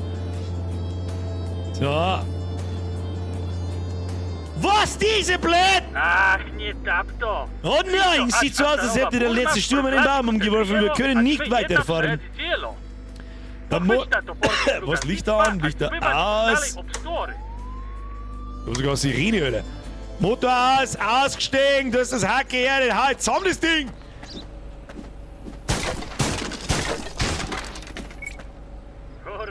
Gut gemacht, jetzt zurück zum Auto, wir haben einen langen Weg vor uns. Easy, Alter. Ja, wir sind MFA. In Umgangssprachen auch als Mädchen für alles. Muss ich meine Karre eigentlich tanken oder kann ich da auflaufen lassen? Ja, damals sind die 80er. Da haben 10 Liter Russensprit nicht einmal ein Menschenleben gekostet. Oh, Wildwechsel. Können wir da echt real laufen? Dann scheiße verheer das so. Wer soll sich denn da auskennen? Da geht's einfach rechts rein. Was ist da? Babuschka sei Schrebergarten. Ich hätte jetzt auf einen Hinterhalt getippt. Da kann ja auch alles passieren wieder. Das ist eine richtig geile Idee und das ist 100-mal umfangreicher, als ich mir das jemals dachte. Das ist schon krass. War einer fast O-Düdelt. O-Düdeln der wir mich nicht. Haben wir nicht so Gaudi da? Ich muss da ein paar Arschlöcher, aber... das schaut nach Karikanka Labour Camp. Da kam ich einmal richtig, du. Und so, jetzt lauer. Ja, bin schon da. Da war schmaler Grat, du. Da abhauen wird schwierig. Du, da steht er schon mit der Mosin, hätte ich gesagt. Okay, da siehst du es. Halte neben dem Tor und gib den Befehl, alle Gefangenen zu überstellen. Dann geht zurück zum Fahrzeug. Wir tun das. Merci. So, da schaut's her. Hat sich richtig rentiert, die paar Bagel Koks, das Dorftrotteln. Das Trotteln ist, jetzt geht's zum Stornerklopfen. So schaut's aus. Und wenn's du mal kennst, dann gibt's eine Kugel ins Knack. So sieht's aus hier. Was weiß ich du? Was weißt du? Übergib die Gefangenen. Feldwebel, Mannerlauf. Ja, das gibt auch Kohlen. Ja, nice. Was jetzt ultra geil war, ist, wenn man die Typen da irgendwo wirklich Besuche als nächstes Platzladen, um Werkzeuge zu kaufen. Denke daran, ohne Werkzeuge kannst du auch keine Schmuggelware finden. Ich hab doch alles. Ich hab noch alles. Das war... Ja! Haben das die wirklichen Häftlinge? Wo ist der Steiner Klopfer, Sepp? Na, wir schauen mal aus! Oh, nein, die haben nicht von mir. Nein, die Kenner, die haben nicht von mir. Kann ich da oben schauen? So! Na, hat es sich rentiert? Frage für einen Freund. Was weiß ich du? Was weiß ich du? Weiß ich nicht. Steinerklopfer, du Kasperl, du Fotzengrube. Jo, aber der Grafik geht kaputt. Ja, das habe ich schon gespannt. Die haben alle eine Haltbarkeit, wenn ich das richtig gesehen habe. Aber die ist ja noch stabil. Damit wir damit nichts kaufen. Aber das Tutorial sagt uns natürlich, wo wir mir die Sachen kaufen können. Was ich noch geil finde, da ist eigentlich so ein kleiner Minimap mit Marker. Weil bis die Map ist jetzt nicht, ich sag jetzt mal, die schönste auf der ganzen Welt. Irgendwie schaut alles gleich aus. Aber gut. Das Zeug wird wahrscheinlich hin. Ja. Natürlich wird es kaputt. Da bin ich beim Messer vorher schon gespannt. Aber das Spiel. Hoppala! Am Auto vorbei, glaube ich. Ich wollte mal schauen, ob das schon ist eine Richtigkeit hat da hinten, weil sonst hätte ich mir gesagt, so nicht.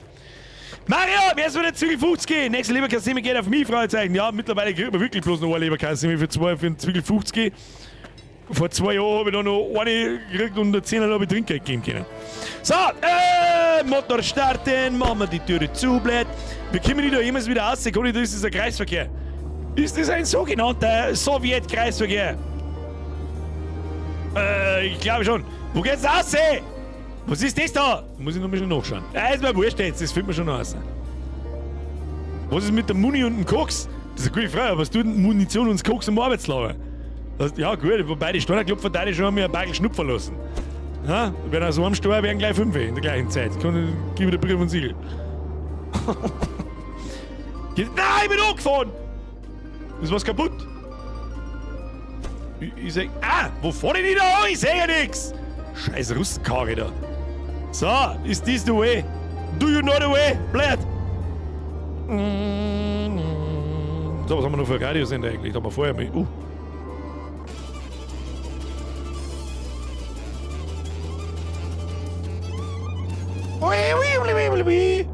Dann wird wahrscheinlich das Stream wieder 38 Mal geclaimt. So, wo fahren ich eigentlich? Ich fahr jetzt da am Feldweg ein. Was weiß nicht, was da los ist. Irgendwo müssen wir schon hinkommen. So, jetzt zeigen wir her da. Das schaut gut aus. Das schaut gut aus. Wir gut unterwegs. So. Was ist denn mit dem Spei schon wieder so? Warum ist denn da aller Fassaden wieder so ein komisches Spei, was unglaublich gut ist bis jetzt? Das ich immer ausgelacht habe so. Wenn jetzt das da unter einer Brücke durchgeht und ich von dem Feldweg nicht auf die Hauptstraße einkehren kann, dann scheiße ich aus dem vorherigen Auto aus. Ich sag's, wie es ist. Du hast die Augen im Kopf, du Trottel! Rechts müssen wir. Da. Du bleibst schön brav stehen bleiben, wenn ich da über die Straße fahre. So.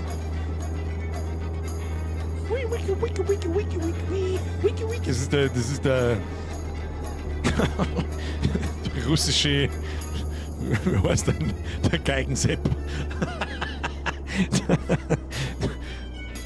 Und so, Werkzeuge. So, muss ich da einkehren oder kann ich einfach stehen bleiben? Ja, wird schon, fuck mich lang hoch, wirst dann Twink gestellt. So schaut's aus.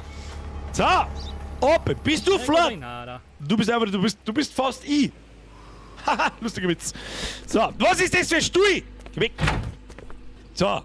Oh, eto vas budro na ševinu vočka Gut, das bedeutet, dass du der neue Kommandant an der Grenze bist. Ja, ich hätte gern die AK da hinten. Hey, Vlad, aber man nennt mich Vlad. Ich verkaufe zulässige Werkzeuge, Waffen und Munition. Easy. Ich hoffe, du kommst besser klar als Rotznikow. Weiß nicht, wer der Rotzglockensepp ist, aber gib mir ja gern. Ist es so, dass das da gerne mal einfach so umeinander liegt? Was ist da los? Klar ist das Zigaretten, klar das ist. Andere darf ich auch nicht nehmen. Die andere auch. So. Oh, das Rambo-Messer da hinten hätte ich gern. Was haben wir da? Hey! Kann man Daten? Leider nicht. Oh, schaut gut aus. So, Vlad! Der Schlagstock, der hat mich anlachen. Schusswaffen? Da man ja mal. Es gibt Granaten, Alter! Okay, die AK kann ich noch gar nicht kaufen. Munition für Schrotflinten. Schrotflinten kostet 7 Muni, so ist jetzt da. Kann ich jetzt kauft Werkzeuge und Waffen. Kauft er das einer? Dann kann ich einfach, was ist ein Zweig? Okay, ein Stiel. Okay, das sind die verschiedenen Werkzeugtypen und das ist eine Qualitätsstufe, sagen wir wie in Minecraft, Holzschwert gegen Diamantschwert. Brechstangen haben wir, Hacke haben wir 2, Messer ist schon ein bisschen mitgenommen, kosten 100er, Bagel ein. Kim, gib's her. Bagel einmal ein Messer ein, Schaufel, haben wir Schaufel haben wir noch gar nicht, Bagel ein. Dein letzter Call, die Polizeistation. Hier rüber gibst du die Schmuggelware. Ja, aber ich darf es gern verkaufen, ja, damit da ein wenig was vorwärts geht. Haben wir alles. Haben wir alles, der klar überall, waren wir mal beim Flat, so, servus, für Gott Flat. Du bist ein guter. Schaust vertrauenswürdig aus, solange du mir jetzt nicht ins Knack schießt, wenn ich aus der Tür rausgehe, ist mir alles wurscht. So. Ja, und machst du mit da die Tür auf. Haha, falsche Tür, gehen wir auf die andere Tür. Was ist mit dir? Ist das die Feuerwehr? In Soviet Russia, in Mother Russia, everything is possible. Da gehen wir uns mit dem Koffer rauf für ein Eimer Wasser. Tja, machen wir an die Musik. Station ändern. Ausschalten, einschalten, Station ändern. Es gibt 2 Sender in ganz Russland. Herzlichen Glückwunsch, das ist mehr als ich erwartet habe. Motor starten, Gas geben. Aber wo müssen wir überhaupt hin? Oh, das ist ja ewig weit, Alter. Die ganze Zeit geradeaus, 4 bis nicht mehr weitergehen und dann links. Okay, geradeaus, straight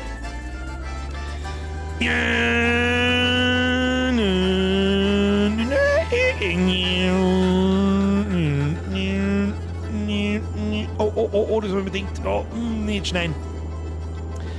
Das hat der Wimmer selbst schon gesagt. Bürger! Nicht Straße schneiden! Ja, aber da kommt doch 800 Meter lang keiner. Ich sag's, das ist mir wurscht! Bürger, nicht ins Bankett aus, du Schlampen! O-Ton, mein Fahrlehrer. Bürger, du Schlampen, fahr zum Mäcki, ich hab Hunger. Ah! Aber wegen Ohr vom Gas da, schau, die Feuerwehr schon wieder. So löscht du nix, mein Freund. Ja, geh mal wegen der Gasel. Wegen der Gasel! Drück mal V. Oh! Ah, das ist nicht so immersiv. Nein, nicht so immersiv. Gefällt mir nicht. So, machen wir das schon. Ah, damit mir eigentlich beim Zuschauen schon schlecht wird. Oh, das war knapp. Wo ist denn? Ah, sag mal, da geht's über dem Stauhaus. Ja, mach mal ein Leder. Was sagt Karten? Ja, links. Was passiert, wenn man durch den Wald fährt? Ja, berühren wir das nicht. Chef, Sirene muss immer an sein, das ist richtig. Nee, wir sind auf Verfolgungsjagd. Entschuldigung, wir transportieren Kokain. Ja, au! Siehst du das? Weil ich die da oben wieder hochgeschaut habe, vor lauter AK im Gesicht. Fotzengrober Hammi. Jetzt macht die Sirene aus, du kriegst einen Epileppi. So, da düdeln wir jetzt rein. Oh, da schaut's noch einen guten Lager aus. So, Hinor, rede jetzt mit dem Beamten Nabokov und übergib ihm die gesamte Schmuggelware. Ja, aber ich mag mir die eigentlich selber eintüdeln. Wie war denn das? Außerdem, wieso soll man die Munition und Waffen da einlagern, wenn wir es selber benutzen können? Aber er kann auch alles direkt aus dem Fahrzeug nehmen. Ja, nimm das. Bist du nicht der, den ich suche, oder was? Du bist der Polizist. Wo ist der Lagersepp? Ach du bist der Omen. Hallo, kann ich von da? Ja, 168! Gut, steige nun ins Fahrzeug und fahre zurück zum Grenzposten. Kontrogondre. Machst du über die Bude. So, geht's links aus oder rechts aus? Wir werden sehen. Sirene, ich hab schon Sirene gemacht, aber für den Sonntag Ruhetag kann man rüber die Sirene nochmal reindüdeln. So, was passiert eigentlich mit den Leuten zusammenfahren? So, mach die Bude auf jetzt da. Sehr gut. Einmal rechts müssen wir. Oh, hab ich da jetzt oh, da hab ich jetzt jemanden geschnitten. Bin mir nicht ganz sicher. Wo sehen die eigentlich die Haltbarkeit meines Fahrzeugs? Ist das die Leisten da rechts oben? Sag ich das richtig? Jetzt drücken wir mal nochmal V, vielleicht ist das so einfach. Da kannst du mal. Flashbang in meinem Auge! Geh weg jetzt mit deiner Sirene, weil ich sehe. Club geschissen. Ja, das ist wieder so ein Punkt. Da wo einfach das Gamepad zum Steuern besser ist bei der Fahrzeuggeschichte. Miep! Das neue Hashtag Miep ist ab jetzt übrigens Miep! Was sagt der Russ, wenn er die Karten aufmacht? Miep! Und dann haben wir gleich wieder da. So, ab nach Hause! So, haben wir eigentlich schon fertig mit dem Tutorial? Ja? Das sage ich für freiwillig, was ist das schon bei mir nächsten Montag sauber nochmal? Das ist da aber schon klar. Ich glaube, wir haben da noch nicht ansatzweise alles gesehen, was irgendwie machbar ist. Da geht schon eine Runde. Was sagt ihr? Du müsst aber auch den Like-Button smashen. Das ist wichtig. Ah! Grenzposten, herzlichen Glückwunsch. Gute Arbeit heute. Wie du siehst, beschränkt sich deine Arbeit nicht darauf, ständig auf den Grenzposten zu sitzen. Das haben sie sich sehr gut ausgedacht. Ich glaube, ich muss da eine tüdeln. Hey, guter Mann, geht da das Tier laufen, wenn ich da einer fahre? Nein, dann müssen wir einfach aussteigen. Wir steigen aus. Geh. I. Na. So. Ja. Machen wir die zu. So. Wenn das kein toller Ausflug wie war, dann weiß ich es auch nicht. Das meine ich übrigens ernst. Warum sitzen da 15? Erstens. Frage für einen Freund. Was heißt das? Zweitens. Frage für den zweiten Freund.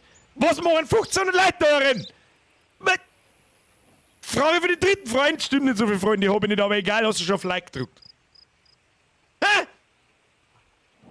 Ich mag nicht so gerne auf Like drücken, wenn jetzt fängt das um Like-Battle an. Dein Gosch, du sollst heute noch auf den Like-Button smashen. So, passen. Ein Abo kannst du auch neu schwimmen. Schwabst dir mal eins. So. Muss jetzt higher bitte gehen. Like-Button, wurde schon am Anfang gedruckt. Herr Gabriel, so ist recht.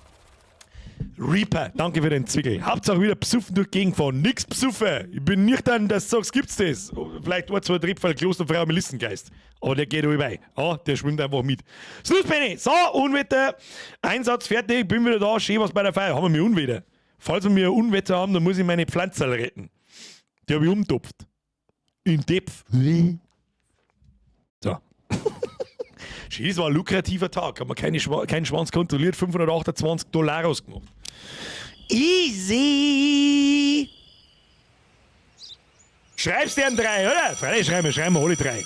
Schreiben wir alle 3. Jetzt muss ich erstmal einen kräftigen Zug von meiner Rassismus-Bib nehmen.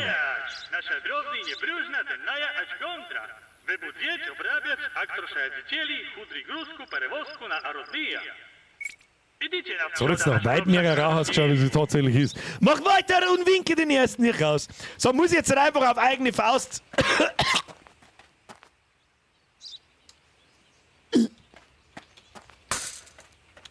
Da umeinander düdeln, sage ich das richtig.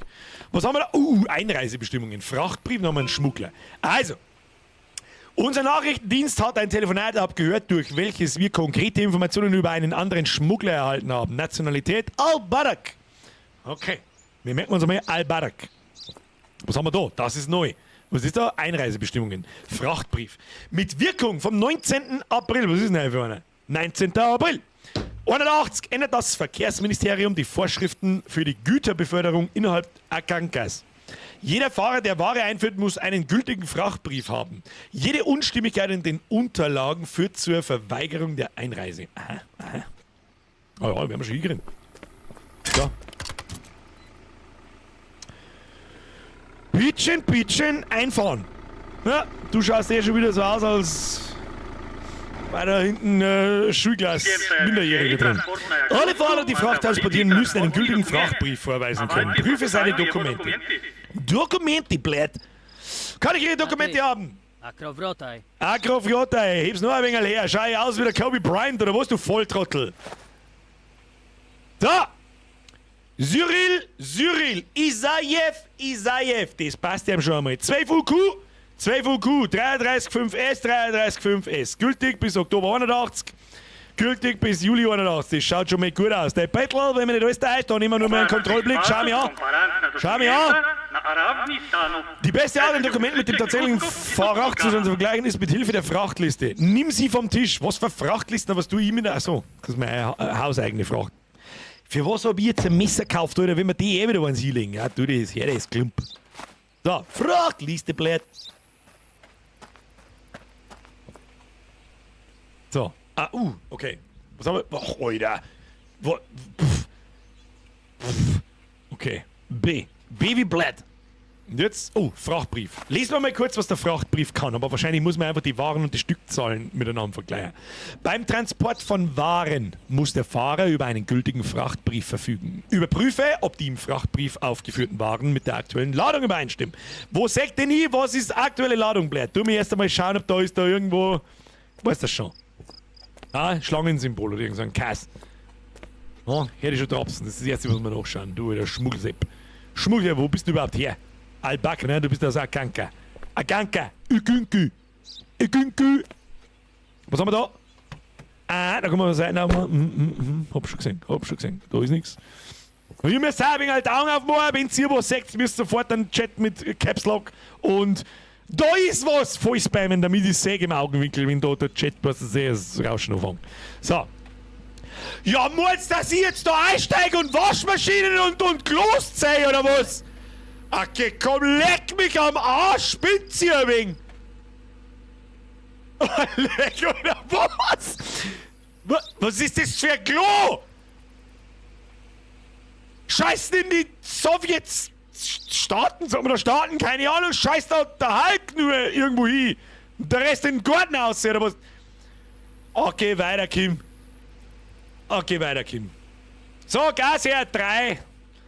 1, ein Stücker 1, ist das ein Gasherd oder ist das ein Nein, ein Stücker 2, ein Stücker, das passt ja. Kann man die abhageln oder so? Nein, Kühlschrank 1. Das ist ein Kühlschrank. Kühlschrank 1. Das sind aber 2, das sehe ich von da, stimmt nicht. Stimmt nicht! Und der Dünger hat auch 25, wie viel haben wir da? Düngemittel 10.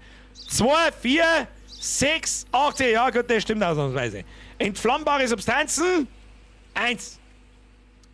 Scheiß aus, steht da drin, Seife. Irgendwo ist Seife gestanden, da haben wir bloß eine. Stimmt nicht. Du kalt C. Verwende nun dein...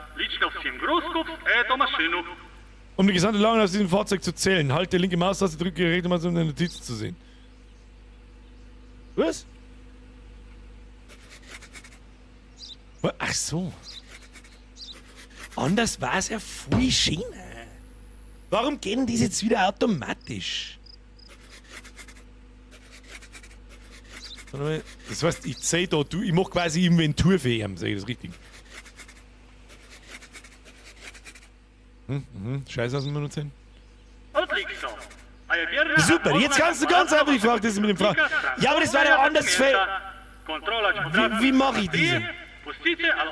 Düngemittel 10, Kühlschrank. So, da haben 2 Kühlschränke drin stehen. Nix stimmt da. Kontrolle, jetzt machen wir, pass auf, jetzt machen wir den da einmal zu. Und wir, ach, das ist N. Nein, Fragbrief, stimmt nicht. Der Rest stimmt aber. Der Rest stimmt. Okay. Ja, haben wir es schon. Ich finde nämlich, glaube ich, Miete! Hey, ja, gerade heimgekommen und Frage, haben Sie was zu verfolgen? Bussi, Kussi, Mama. Haben Sie was zu verfolgen? Miete, ich weiß nicht hundertprozentig, was du mir da fragen willst. Aber 35 sind zu viel. Kuss auf die Nuss! Zurück! Dankeschön! Zu viel ist gut und du weißt es. Colin! Schau dann in den Chat, wenn du schon Tipps von uns merkst, du blinde jetzt geht's Fleiß nicht. So. Ich glaube, dass wenn du das oft machst, das ist die Frage, wie abwechslungsreich, dass du die verschiedenen Sachen kennst. Dass du, ich finde es spannender, wenn du da durchgehst und tatsächlich zählst, anstatt dass ich die Liste einfach blind abklick und dann schau. Kann sein, dass es vielleicht ein bisschen einseitig ist. Das hätte ich nicht so gemacht. Glaube ich. Ja moin Meister, du brauchst nicht aussteigen, aber weiterkommen tust du auch nicht. Abgelehnt! Raus! Sieht nach einem netten Spiel aus. Ist er. Ist tatsächlich er. Brauchst du nicht so malen, weil sonst zieh ich mir Missgabe aus, dann gibt's den. Kurva Bober! Schau, dass du lang gewinnst, sonst ist der Reifen auch gleich noch fort, du Penner. Da, du bist gleich gestohlen. Da haben wir mit der kleinen Missgabe schon größere Reifen zusammengestohlen. So. Nächster! Du wieder der Hippie-Sepp. Du warst doch schon einmal da! Die haben mich doch schon einmal eingekastelt! So, du, hey, sie. Manchmal musst du die Fracht entladen, um sie zu kontrollieren oder versteckte Gegenstände zu erreichen. Okay, es wird noch komplizierter. Miete, Schluss jetzt! Hätte nichts schreiben können, haben Sie was zu verzollen. Ja, mich blöd. Danke dir. Schluss. Sag mal, kannst du Hannes vertippern, diese hohen Beträge, oder bist du einfach Psuffer, oder ist eh schon wurscht, oder ist, weißt du nicht.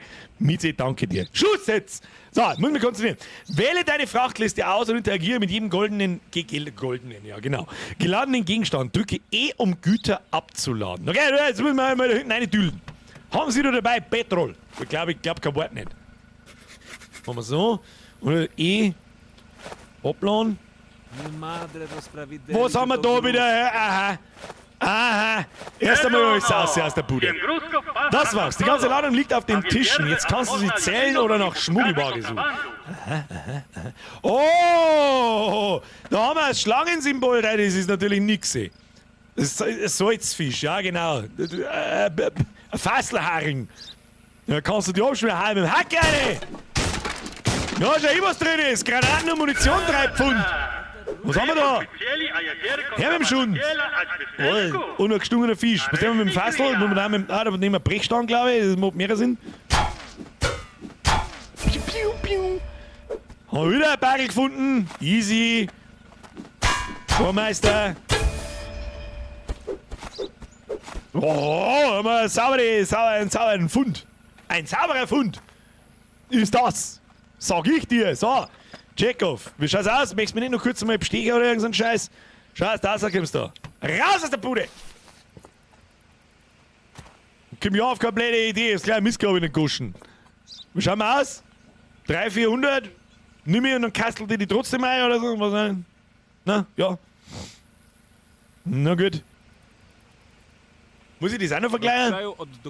Ja, Dokumente, dass es mir die überhaupt noch gibt. Oder ich hab die 3 von Waffen gefunden, bist du Besuchermeister. Benzinfass mal 2, das brauchen wir. Benzinfass, Fischfass. Einmal Ocker vor, 2,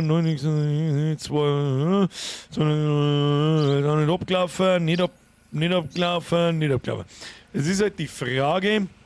Das muss man wahrscheinlich dann auch nochmal. Also ich meine, ich kontrolliere doch den seinen scheiß Ausweis nicht noch, wenn ich schon 3 Pfund AKs und Granaten gefunden habe. Da stelle ich doch keine behinderten Fragen mehr. So, ja, Entschuldigung, dein Vorname ist falsch geschrieben. Halt doch dein Maul! Da ist der verdammte Raketenwerfer hinter dem Kofferraum drin. Zwischen die zusammengestungenen Fisch, du Affentyp. Halt, schau, dass du eingekastelt wirst. Nationalität? Ach, war das unser Schmuggelsepp? Da habe ich jetzt nicht drauf aufgepasst, drauf geschissen. Krimineller festgenommen. Oh, da steht aber nicht dort, dass es perfekt war. Prüfung 7. Cyril Isaev aus Akanka wurde wegen falscher Dokumente verboten, das Land zu verlassen. Da habe ich alles. Da steht aber perfekt dort. Das ist die Übersicht, das ist ein bisschen schlecht gemacht, finde ich. Das vermittelt mir jetzt so ein bisschen den Eindruck, dass der Frachtbrief, so, dass ich den nicht richtig markiert habe. Aber der Frachtbrief war fehlerhaft und die Entscheidung war richtig. So, check auf, tun wir den Hippie-Korn jetzt da, oder finden wir da noch mehr? Kann man da noch mehr finden? Später mit Sicherheit irgendwann, oder? Das kann dann in der Fracht sein, das kann draußen sein, du hast keine Hinweise mehr, es kann überall sein. Du musst ja jetzt Auto so fulzen, wie, ja genau, und du tust es weg. Arosko Varishu, das heißt auf Russisch, ich nehme bei sein Auto weg. Wie machen Sachen? Ich weiß nicht nix. So, Frau, wir haben noch 2 Korn, du. Da haben wir noch 2 Korn, du. Hey, ich schwitz wie eine Drecksau hier drin. Jetzt ist doch nicht einmal so richtig warm. Komm, hör mir auf, du. Was bist du wieder vorne? Du warst doch auch schon mit da. Du her. Atmatur. Diese Musik, sagt er nichts. Sergo Sarkis, 02DM 613G, 2. Juni nicht abgelaufen, 1. Mai nicht abgelaufen, das passt ja mal. Der hat eine Kuh dabei, das ist aber ganz klar, ist ja ganz klar ein Symbol für eine Ziege. Für der Gassel. So, jetzt machen wir mal diesen hier. So, wo ist die eine? Wo? Oh.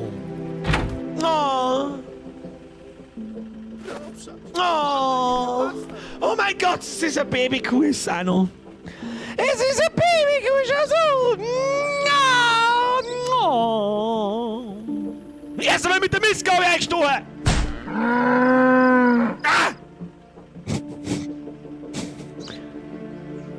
Ja.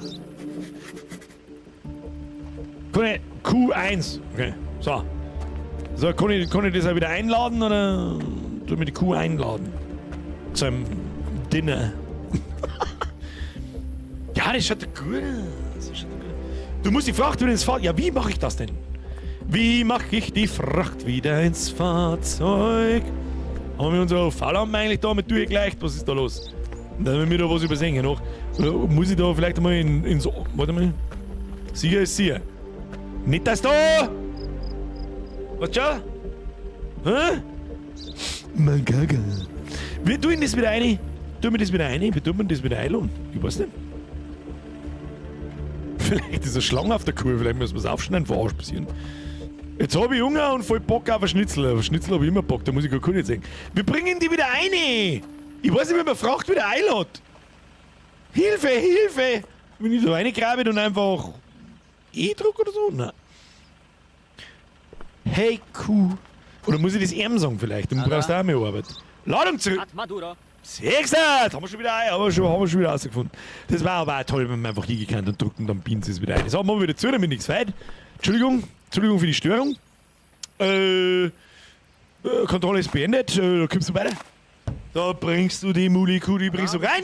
Vielen Dank. Auf Wiedersehen. Hasta Bachistan. Ja, ja.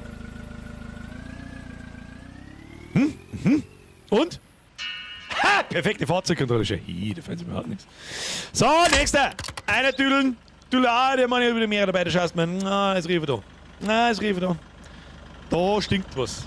Du, Bruder, da stinkt was. Kannst gleich mal. Oh ja, jetzt sag ich, wie es ist. Ist da vielleicht eine Schlange im Arschloch? Nein, ist nicht. Jetzt müssen wir ins Auto rundum gehen. Adaiche! Schau mir nicht so. Oh, du schaust schon so krantig. Ja, ist notwendig. Laber mich nicht lang voll. Hikmet Pasek, PJ2Q 4478, passt da, 7. Mai nicht abgelaufen, 12. Oktober nicht abgelaufen, Schwein 4. Aha, Sie, Sir, Mr. Frachtbrief, Sepp, da haben, wenn's mich fragst, haben da keine 4 Fackel nicht drin, du Lügen bei uns. So, jetzt schauen wir mal, ob du noch was umeinander schmuggelst oder nicht. Vielleicht wird ja schon getestet. Weißt du schon? Ich sehe nichts. Ich sehe nicht. 2x4 gebläht. Die brauchen wir nicht ausladen. Kann ich da erinnert sein. Wann schreibt denn jetzt der so Schwein 2?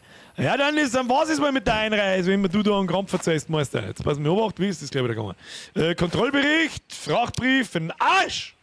Der Rest passt. So, Kontrolle. Ich müsste eigentlich einen Innenraum ausleuchten bei ihm, oder? Jetzt hätte ich fast auf genehmigt drücken. Verweigert! Deine Vierken, die fahren hier nirgendwo hin. Name am Frachtbrief stimmt auch nicht. Da habe ich nicht drauf aufgepasst. Ist am Frachtbrief der Name um? Da habe ich gar nicht drauf aufgepasst. Joke Brother, merci dir. Servus, Birger, bin nächste Woche in dem Stream dabei. Ich heirate am Samstag und da bin ich jetzt mit einer Woche in Greenland auf Flitterhaubitz. Mr. Joke Brother, ich wünsche alles Gute und ich wünsche viel Spaß in der Flitterwoche. Dafür bin ich übernächste Woche nicht da, weil da bin ich ja, nicht im Urlaub fort, aber was das eh. Gut, du lässt schnell. Geh dich ausruhen. Morgen ist der letzte Tag unserer Ausbildung. Und wie jedes Mal, wenn ich auf die Uhr schaue, passiert kurz Folgendes. Mit ein bisschen Sabber da und stell fest, es ist 9:45. Okay. Pagek. Ja, da habe ich nicht aufgepasst drauf. Ja, für das habe ich euch dabei. Müsst ihr auch ein wenig schauen. So. Erst mal ausruhen. Du, Birger, klick noch einmal auf den Namen von die Hanseln. Weißt schon nicht mündlich, sondern mit dem Mausklick. Mach die Uhr halt aus. Ich bin verwirrt. Ich habe eine Mütze auf. Drück noch schnell F1. Jetzt habe ich Speck gelesen, Herr Schulz. Wie? Schaut gut aus. Bin ich gespannt, was jetzt noch dazu kommt. Brrrr. Stell dir vor, das ist dein Leben. Da in dem scheiß Grenzwohnwagen wohnen. Bereit, Genosse, heute möchte ich überprüfen, was du gelernt hast. Jetzt dann die Arbeit. Jetzt kommt wahrscheinlich die Prüfung, wo alles einfach random passieren kann. Ja, da kriegen wir mich hin. Perfekter Zeitpunkt, Kinder. Perfekter Zeitpunkt. So schaut's aus. Landshut, regnet und donnert. Fix, da muss ich meine Pflanzen nicht weit. So, bitte fahrens Vierer. Hab ich da irgendein Klump am Tisch liegen? Naja, jetzt kriege ich nichts mehr gesponsert. Das ist eh klar. So, mein Freund, machen wir gleich mit UV-Lampen an, ohne der brauchst du nicht sprechen. Besucher, guten Tag, Selbstspieler. Deswegen ist meine Uhr im Schrank. Ja, das hilft aber mir nicht. Das hilft mir nicht weiter. Oh, das ist schon wieder sehr mysteriös. Jetzt warte mal, jetzt müssen wir erstmal unsere Aufgaben lesen da. Schmuggler Nummer 4. Wir vermuten, dass der Fahrer, der gestern nicht zur Kontrolle angehalten hat, versuchen wird, die Grenze zu überqueren. Partielle Zulassungsnummer FJD. Was ist da los? Das ist der KHG, das ist er nicht. Und Frachtbrief. Jeder Fahrer muss einen gültigen Frachtbrief haben. Ja, gut. Hast du Waren dabei? Ja, das sehe ich von da. Du hast also mit den Augen. Hast du etwas zum Tauschen? Was ist denn das jetzt? Muss ich putzen, mein Stirn macht viele Dreck auf Hirn. Blöd. Einige Besucher werden mit dir handeln wollen. In einem kommunistischen Land sind lebensnotwendige Dinge oft nur auf dem Schwarzmarkt erhältlich. Kleinhandel kann eine Möglichkeit für dich sein, zusätzliches Geld zu verdienen. Der angezeigte Preis auf einer Ware in deinem Inventar ist der Preis, den du für den Gegenstand bezahlt hast. Du kannst dadurch vor dem Verkauf ganz einfach prüfen, ob sich dein Geschäft rentiert. Du kannst jederzeit überschüssige Waren an den Barkeeper im betrunkenen Bären verkaufen. Das heißt, ich kann Bag of Potatoes oder Pack of Cigarettes. Was tue ich mit Potatoes und Cigarettes? Was tue ich da? Kann ich die mal als Koks verkaufen oder die Waffen? Okay. Päckchen Kaffee. Aber was kann das? Das ist es ist eine kleine Kleinhandel, Mechanik im Prinzip. Ich kann mit den Gegenständen nicht wirklich was anfangen. So, warte mal. Ich habe da Kippen, gekauft habe es für 12 und verkaufe da das für 23. Sehe ich das richtig? Das heißt, ich darf 11 Gewinn machen. Was ist da damit? Sagel Kartoffeln, Backerl Kaffee. Kauft, verkauft. Jetzt probieren wir mal das mit den Kippen. Steuerung, Klick. Unser Geld 758 geben, müssen aber 23 kriegen.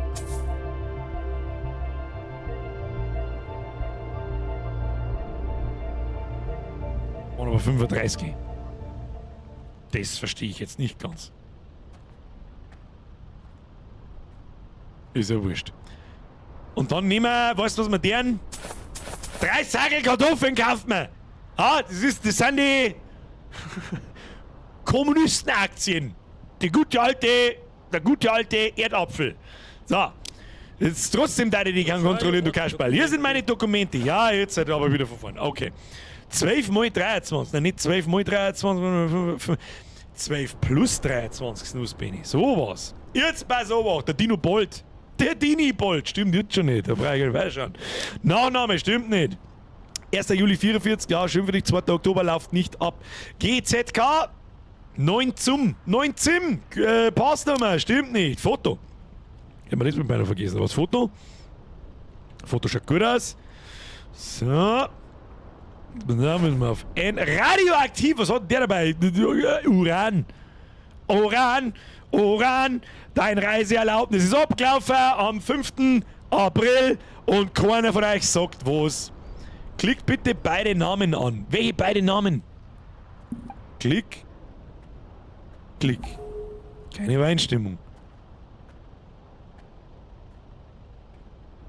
Meise, ich weiß nicht, was wir damit sagen. Ich weiß nicht, was...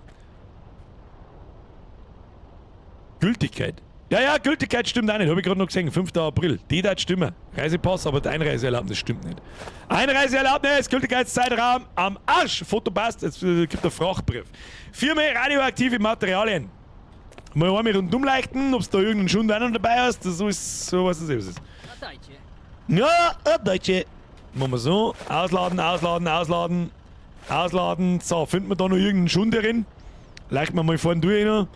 Name auf dem Frachtbrief, da können wir jetzt nochmal schon auf Frachtbrief. Duno Bolt. Ja, stimmt da tatsächlich auch nicht.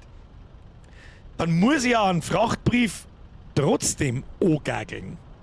Auch wenn er jetzt 4 radioaktive Materialien hat, oder? Der stimmt ja dann trotzdem nicht. Na, er ist ja nicht gültig. Schauen wir da nochmal rundum. Da noch irgendwo ein Schlängelchen ist? Nein. Aber das da, ist da ein Schlängelchen dran? Schlängelchen dran? Nö. Aber es ist auf alle Fälle falsch. Das heißt, Frachtbrief ist auch für den Arsch. Und da kann man jetzt noch schnell sehen, oder wie? So und so. Ja, mal, also die Nummer da stimmt, aber der Name drauf stimmt nicht. Ja. Jede kleine Scheiße musst du aufpassen, oder? Und jetzt haben wir noch ein Tutorial, wo es eigentlich relativ einfach sein soll. Jetzt stimmt auf alle Fälle nicht. Mein Freund, bitte steigen Sie aus dem Fahrzeug aus. Dann kriegst du hier einen abgelehnt und dann schaust, dass du lang gewinnst, weil sonst meine ich, haben wir nicht mehr lang. Das hätte ich eigentlich von drinnen aus auch machen können, gell? Zurück zum Fahrzeug. Eikasteln brauche ich nicht. Eikasteln brauchen wir nicht, das habe ich jetzt übersehen. Er kriegt einfach nur einen abgelehnt. Aber warum aussteigen lassen? Jetzt Moment mal. Ich kann ihn ja bloß aussteigen lassen. Aber warum? Haben wir da noch? Haben wir da noch was reinzicken, oder? Ach, seit zeigen müssen wir nur einladen, ja. Das ist ein wenig nervig. Wollen das dieser ein wenig Altar und so. Arosko Varishu. Okay. Klumpt wieder rein. Jetzt machen wir so, Kontrolle ist beendet. Abgelehnt! Ab mit dir! Nieta! Schau, es lang gewinnst, du Kasperl. Schau, wenn du dir zumachst, kommt auch mit der Missgabe einhelfen, so ist es nicht.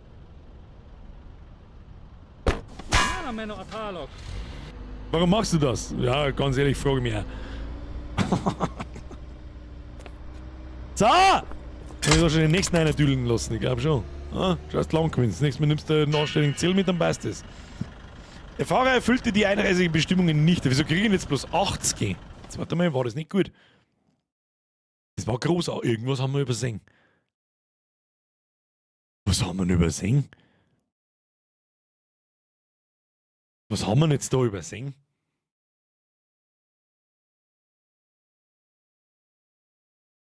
Ich hab doch alles außer das Foto angereizelt, oder? Ah, der Frachtbrief ist rau. Hab ich vergessen, dass ich einen Frachtbrief angreife. Ja, dann gehört's mir nicht anders. Leg mir am Arsch, du deine Papierlitz raus, du. Dokumente. Was mache ich ein Foto? Fotosiegel. Igdal. Nie Fahrzeug, Saison. Wir haben einen Flüchtigen! Wyślijeć maszynę, Flüchtiger! Ich steig ein! Ich bin unterwegs! Mach da! Wir gehen. Ach komm! Ja, wir haben schon unterwegs. Ich weiß gar nicht. V! Ich weiß gar nicht wohin! Ich weiß gar nicht wie! Ergreife den Flüchtigen! Ich bin unterwegs!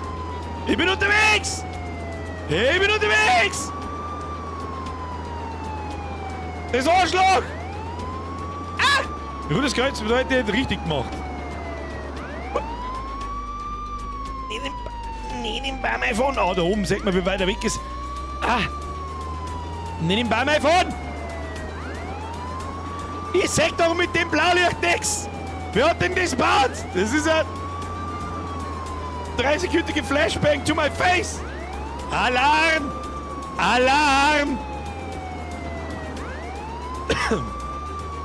Ja, sauber einkehren.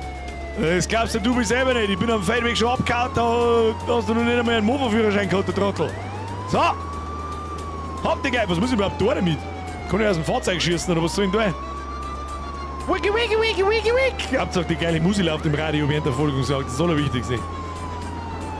Los! Jetzt bist du hochgefahren, du Kasperl! Stehen bleiben! Schön, ihr dachte mal, er könnte einfach abhauen. Nimm diesen Bastard sofort fest, er geht zurück zum Grenzposten. Kann ich den selber viel... wo bin ich?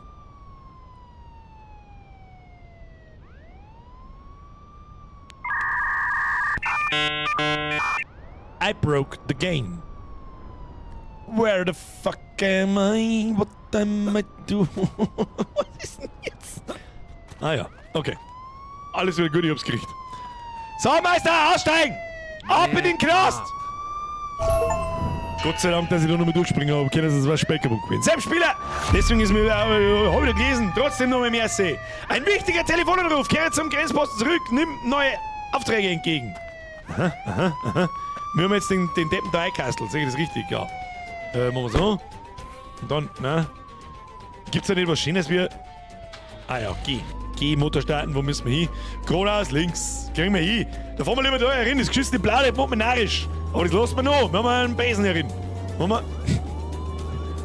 Und einen, der abgehauen ist. Da, Gas. Ah! Da vorne einfach random Kleider am Baum. Was ist denn mit dir kaputt, du Trottel? Sag mal! Sag mal! Zeit läuft, auf geht's. Haben wir schon unterwegs. Das ist GTA Sowjet. GTA Sowjet, blöd. Und von der anderen Seite aus sehen. Wir haben nicht der Gangster, wir haben die Bullerei. War eigentlich auch mal geil. Ein GTA aus Polizeisicht. Würde ich geil finden. Oder wo man mal Polizei spielen kann. Würde ich auch geil finden. Aber halt so richtig. So, haben wir wieder einigermaßen korrekt. Ja, Freunde, haben wir korrekt. Gehen wir uns schon aus. Haben wir wieder heim. Wieder heim schaut's da aus. Zeit links läuft ab. Ja, ist mir schon klar. Bin unterwegs. Bin gleich da. So, erstmal einkehren. So, das passt ja. Aussehen mit der Bude. So, was ist mit ihm? Ja, müssen wir von der anderen Seite. Machst du mal auf da. Was ist mit dir? Verlegung ins Gefängnis. Du kannst gehen. Nein, nix, du kannst. Ich kassel mir jetzt erst einmal ein. Ich muss ans Telefon, Alter. Was ist mit dir? Ja, dann bleibst du jetzt erst einmal da drin. Ich lasse die Sirene auch an, damit nichts passiert. So, Telefon! Telefon geht über! Ring. Banana Phone. Das gute alte Sowjetschellen. Wo haben wir ihn? Anruf annehmen! Genau, Sie werden in Kontakt zu Sergeant Garel verloren. Sie waren den Rebellen der blutigen Faust in der Nähe des Sägewerks auf der Spur. Es eilt, also fahr so schnell wie möglich hin. Hauptmann Sorokin wird dich begleiten. Aha, Kontakt verloren. Was soll ich machen? Nimm Kontakt mit Sergeant Gavrilovs Brigade im Sägewerk auf. Was muss ich jetzt da? Muss ich jetzt noch mit Telefon? Wer ist das Sägewerk baut? Kann man da ballern? Viel Glück, Genosse, und pass auf dich ab. Boah, kommt jetzt noch ein Shooter dazu auch noch? Jetzt warte mal, wo ist denn mein Inventar? Knarre wird 5. In die Nummer 5. I wieder zu. Nachladen. Wie? Das ist ein Shooter auch noch. Möchtest du mir jetzt komplett verarbeiten? Das ist aber auch Aiming. Ich habe aber schon lange keinen Shooter mehr gespielt. Ja, wir werden sehen. Nimm Kontakt mit dir. Das mag ich jetzt schon noch sehen. Es war allerdings auch der perfekte Cliffhanger. Das mag ich jetzt aber schon noch sehen. Da kannst du mit Gift drauf nehmen. Das ist wahrscheinlich wieder ein Gerätefehler. Das passiert mindestens einmal im Monat. Ja. Geh! Gas! Gib mir Gas! So. Nein, machen wir das Ding. Haben wir den Gefangenen noch dabei oder wo ist denn der eigentlich hier verschwunden? Das ist wahrscheinlich wieder abgehauen. So, rechts und dann ein Feldweg links. Das kriegen wir hin. Bucht ihn ein, sonst haut er ab. Ey, Alter, mir wurscht. So, ja, Scheiße haben. Was gondelt denn hier da umeinander? Ja, können wir da dann vorne rechts fahren. Gehen wir auch vorne rechts fahren, das wird schon. Du musst ja die Schmugglerware ablegen. Ach, die nehme ich mit. Die verkaufe ich dann. Die bringe ich dann zurück. So, was haben wir? So, da müssen wir jetzt rechts rein. Feldwegel. Bremsen. Nicht so im Boden schauen, du Trottel. So, und einfach geradeaus. Das kriegen wir hier, da werden schon keiner entgegenkommen. Feldwegel sind besser mit Straßen, davon keine Autos, glaube ich. Davon bloß Flüchtige. Flüchtige und ich. So, da vorne links. Inventar ist voll. Ja. Schmeißen wir etwas am Boni. Den Shot drum. Haben wir stinkreich. Stinkreich sind wir. Sieh mich an!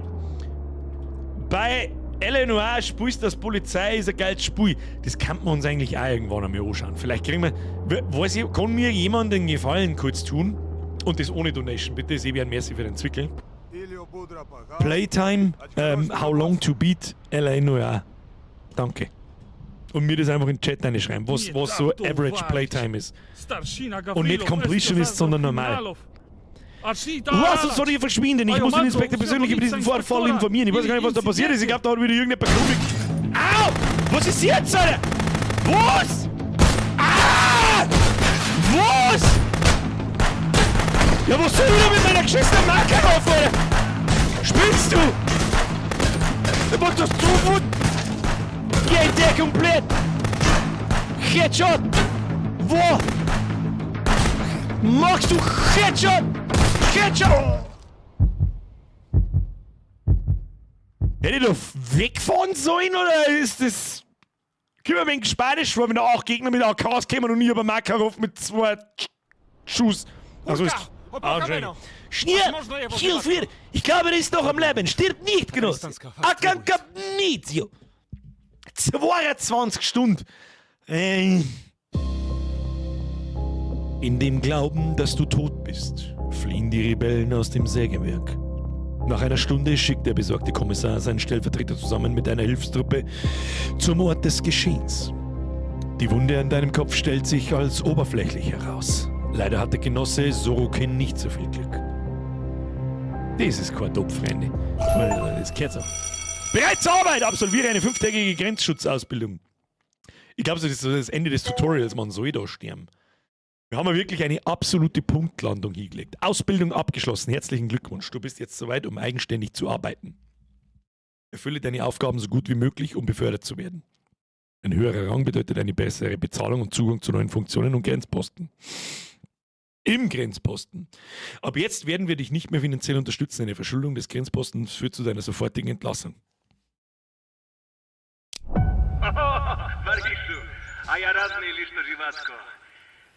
Werkzeuge werden geliefert. Oh, Genoss, ich bin froh, dass du am Leben bist. Du hast viel Glück gehabt. Sieht aus, als wärst du jetzt bereit für den Dienst. Auf Anweisung des Kommissars werde ich dein weiteres Vorgehen von nun an überwachen. Sag das, was ist das? Das ist ein unglaublich gutes Spiel. Da steckt weit mehr drin, als ich das dachte.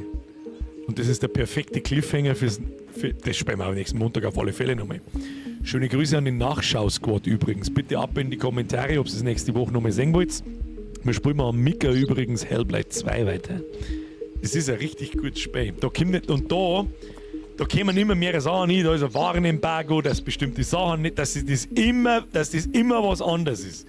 Und in der Kampagne passieren die ganze Zeit Sachen. Und was mich noch interessieren würde, ist der Endlos-Modus, inwieweit man diesen Grenzposten selber managen kann, mit Mitarbeiter anstellen und Sachen ausbauen und keine Ahnung. Das ist unglaublich. Also, jetzt ungelogen, ich habe eigentlich damit gerechnet, so, ja, das ist ja der Grenzposten da, so ein kleines Pimmelspui, keine Ahnung, und dann fahren da Autos vorbei und du hast so 15, 20 Sachen und ein bisschen unter das Auto schauen und so ein Scheiß und das wird es dann gewesen sein, deswegen hat mich gewundert, warum das Spiel 30 € kostet. Nicht ganz, ich glaube, es sind immer 20 € oder so bezahlt. Direkt auf Steam gibt es nicht auf MMOGA oder sonst irgendwo. Hat mich ein bisschen gewundert, muss ich ganz ehrlich sagen. Ich denke, das ist gar nicht mal wenig für so ein Spiel. Aber jetzt habe ich gerade gemerkt, so, oder im ganzen Laufe des Abends, okay, absolut zu Recht. Also absolut zu Recht. Da steckt viel mehr drin, als ich das dachte. Vor allem, wenn es funktioniert, wenn man einen Bug hat, da bin ich selber schuld. Ich bin aus dem Auto ausgestiegen, währenddessen. Genosse, geh wieder an die Arbeit, die Leute warten. Da müssen wir da auf Pause drücken. Kann man da speichern? Nein, das hat Ranking? Das hat eine Online-Playlist? Leaderboard. Ich bin 12.008er. Ausschland. Mit 0,00000. Easy. Gut, also du kennst. Es ist eigentlich richtig geil, dass wir auf das gekommen sind vor ein paar Wochen mit diesen Trash-Simulatoren ausprobieren, weil wir dann eben auch endlich mal sowas ausprobieren, das hätte ich niemals von selber auf die Listen gesetzt zum Spielen, weil ich es immer ein bisschen belächelt habe. Aber genau wie der Supermarket Simulator, frag mich nicht, was mich da anfixt und was da der Spielspaß ist, aber er ist da. Es war, keine Ahnung, kann ich nicht erklären. Ich kann auch nicht erklären, wie man auf sowas kommt. Für Indie-Game 10 von 10. Ein Perlchen herausgezogen. Meine sehr verehrten Damen und Herren, es war mir ein Fest! Kuss auf die Nuss an alle, die sich gleich wieder schleiern nach dem Gameplay. Liken nicht vergessen, ist wichtiger denn je. Vor allem, weil YouTube wieder meint, alle sämtlichen Streams zu entmonetarisieren. Das interessiert mich generell recht wenig, wer mir jetzt vorwirft, so von wegen, kein Game mit seinen Streams, interessiert mich ein Scheiß. Aber sämtliche Streams, die gelb markiert sind, werden einfach nicht mehr ausgeliefert und sind quasi unsichtbar. Außer für Leute, die gezielt danach suchen. Ja? Außerdem haben wir schon lange nicht mehr zeitig einmal um 10 aufgehört. Wir haben jetzt auch nicht sofort zum Streamen auf, wir machen natürlich immer nur ein bisschen am Blätschmerz. Es gab einiges zu erzählen von meinem eigenen Spiel. Für diese Woche, eventuell ansonsten nächste Woche, ich habe noch ein paar gravierende Sachen zum Fixen. Eine neue Version bei mir im Discord erscheint, eine Testversion tatsächlich, und es wird immer mehr es wird immer runder. Es fühlt sich schon richtig gut an. Sollen wir es uns anschauen? Sollen wir mal 10 Minuten reinzocken? Du könntest ungespeicherte Fortschritte verlieren, trotzdem fortfahren. Kann ich da jetzt schon einfach... Ich nehme an, der Autosave regelt das dann schon. Spielen, Kampagne, Fortschritt 4%. Was? Okay. Sollen wir mal hineinlurren? Jetzt pass auf. Also, an alle, da muss ich etwas weiter... Gut, die jetzt noch im Gameplay sich wieder schleichen, die sind jetzt einfach selber schuld, die sehen es halt dann nicht. So, ich habe eine gebildete Version, die ist allerdings die ist vor heute Nachmittag irgendwann. Da hat der neue Boss einen ganz gravierenden Fehler in einem bestimmten Behavior State, dass er sich selber aus der Map kickt. Das heißt, man kann aktuell nicht gewinnen. Seit 2 Monaten werkelt ich an meinem eigenen Spiel. Ich habe mich mit Unreal 5 auseinandergesetzt, dass ich bin wieder ein erfahrener Entwickler, nur irgendwas, ich lerne immer nur jeden Tag neue Sachen, etc. Es wird ein Survivor-like, angelehnt an DRG, Deep Rock Galactic Survival. Mittlerweile arbeite ich seit 2 Monaten dran, sehr viel, fast in jeder freien Minute, weil es einfach Spaß macht. Jetzt muss ich bloß schnell im Bild suchen, warte mal, und dann muss ich schauen, ob man das mittlerweile schon komplett drin streamen kann. Also wacht. Achtung. Wir gehen mal wieder zurück zum Zocken. Und dann, also ich will jetzt wieder als Labern anfangen. Was, wir, wo und was, ich weiß schon gar nicht mehr, wann ich es euch das letzte Mal gezeigt habe und was sich seitdem geändert hat. Wahrscheinlich optisch vieles für Leute, die es schon kennen. Nicht, weil ich im Hintergrund so viel Scheißdreck bereinigt habe und weil ich wieder so viel gelernt habe mit das Verhalten von den Viecher. Schauen für euch alle gleich aus. Aber im Hintergrund ist alles anders mit Behavior Trees und State Machines und Animationen haben kleine drin, die wahrscheinlich keiner Sau auffallen, aber mir und so weiter. Jetzt pass auf, kann ich da schon Wimp? Also, tatsächlich. Schauen wir mal, ob es geht. Tatsächlich. Meine sehr verehrten Damen und Herren, I proudly present to you I made this. Best played with a gamepad. By the way, da kann man einfach präziser steuern. So, Spielprinzip. Easy as fuck. Du rennst noch umeinander, deine Waffen schießen automatisch, aber es gibt ein paar Fähigkeiten, nämlich jede Waffe hat seine eigene Fähigkeit, die immer nur die gleichen sind, da habe ich nicht viel da. Was ist neu? Mittlerweile gibt es Upgrades. Wenn du stirbst, verlierst du deine Ressourcen unterwegs, die nimmst du dann mit außer, kannst Upgrades reinhauen und wirst stärker. Menü schaut aus wie Scheiße nach wie vor, interessiert aber auch keine alte Nudel. Menü funktioniert mit dem Gamepad auch nicht gescheit, es ist eine absolute Katastrophe, das zum Programmieren. Fuck my life, it is what it is. Dann, es gibt Statistiken. Da ich mein Spiel selber nicht recht oft spiele, sondern immer umeinander programmiere, teste und dann gebe ich es jemandem zum Testen, dem schaue ich zu, bin ich noch nicht recht weit gekommen. Da haben andere Leute schon irgendwie, keine Ahnung, 170.000 gefickte Viecher und was weiß ich, was alles. So, das ist wahrscheinlich einmal für... was? Das ist neu. Es gibt jetzt Tabs. Du hast keine Ahnung, wie lange das ich für die braucht habe. Die Menüscheiße ist zum Kotzen. Ja, es gibt noch keine anderen Einstellungen, außer dass das jetzt so unterteilt ist und so weiter. Und mit den Schultertasten kannst du hin und her fahren und lauter so ein Chaos und bla bla bla bla bla bla. Gehen wir wieder zurück. Wir gehen auf Play. Da ist auch nicht recht viel neu, außer dass man jetzt da finally mit dem scheiß Gamepad endlich umeinander durch kann. Ich choose die Map. Ich choose die Waffe und wenn ich nach unten drücke, komme ich endlich an den scheiß Startbutton hin, ganz egal wo ich bin. Und was auch neu ist, mittlerweile ist schon drin, dass ihr das Spiel merkt, in was für einer Map. Es gibt momentan nur eine Map, das ganze Menü schaut aus wie Scheiße, das ist Forscherbeutel, das ist kein Forscherbeutel, das ist einfach irgendein Beutel, bla bla bla. Merkt sich, wie weit du im Spiel gekommen bist, damit du beim nächsten Mal direkt in dieser Stage starten kannst. Da ich selber noch nicht weiter gespielt habe, in der gebildeten Version, als Stufe 1 kann man noch nichts auswählen, das darf man dann noch nicht sehen und lauter so ein Kasse. Wir fahren jetzt mit diesen beiden Waffen diese Map, diese Waffe an und drückt mir einfach mal auf Start und ich kommentiere so ein bisschen. So. Diese Map ist random generiert. Das war bisher nicht so. Es gibt verschiedene Teilsets. Wie man da, das ist ein Debugging-Onser da in der Mitte mit einem Pfeil, der mir zeigt, in welche Richtung die Map zeigt. Das ist eine Dash-Funktion, die ist auch neu. Die kennt ihr, glaube ich, noch gar nicht in einer Version. Bin mir nicht sicher. Waffen schießen automatisch, es kommen die ganze Zeit Viecher um die Zeitleisten, zeigt er, wann welche Events passieren und wenn du die kleinen Bunkerl aufklappst, wenn du Viecher killt hast, kriegst du zufällig Upgrades. Legendary Crit Chance is a fucking No-Brainer. Crit Chance. Da kommt der erste Elite-Sepp und mein Ziel ist es nun, die Ressourcen einzusammeln, denn meine Waffen-Ulti zu aktivieren, kostet mir die blauen Dinger. Was kann meine Waffen-Ulti? Für ein paar Sekunden Vollgas schneller schießen, damit ich den Fettsack killen kann. Achtung! Bang, bang, bang, bang, bang, bang. Elite-Viecher droppen diesen Magneten, dann zirkt's auf der ganzen Map diese... Was haben wir da? Das ist ja nur Scheiß! 3% Damage, Alter, schlechter Roll. Ist egal, hilft nicht. Dafür kriegen wir einen Legendary Crit Damage. Aber Crit Damage hilft mir auch nicht, so eine Crit Chance. Aber ist ja wurscht. So, ich kann gerade nicht rerollen. Ich habe keine gelben Ressourcen. Reroll bedeutet, die ganzen Upgrades, die haben alle scheiße. Dann kannst du nur mal neu rollen, dann kriegst du neue Upgrades. Dazu brauchst du aber die goldenen Dinger. Wir nehmen jetzt einfach das da und weiter geht's. So, da fliegen immer noch welche her. Schaut gut aus. Wir nehmen 5%. Was sind das für Kack-Rolls?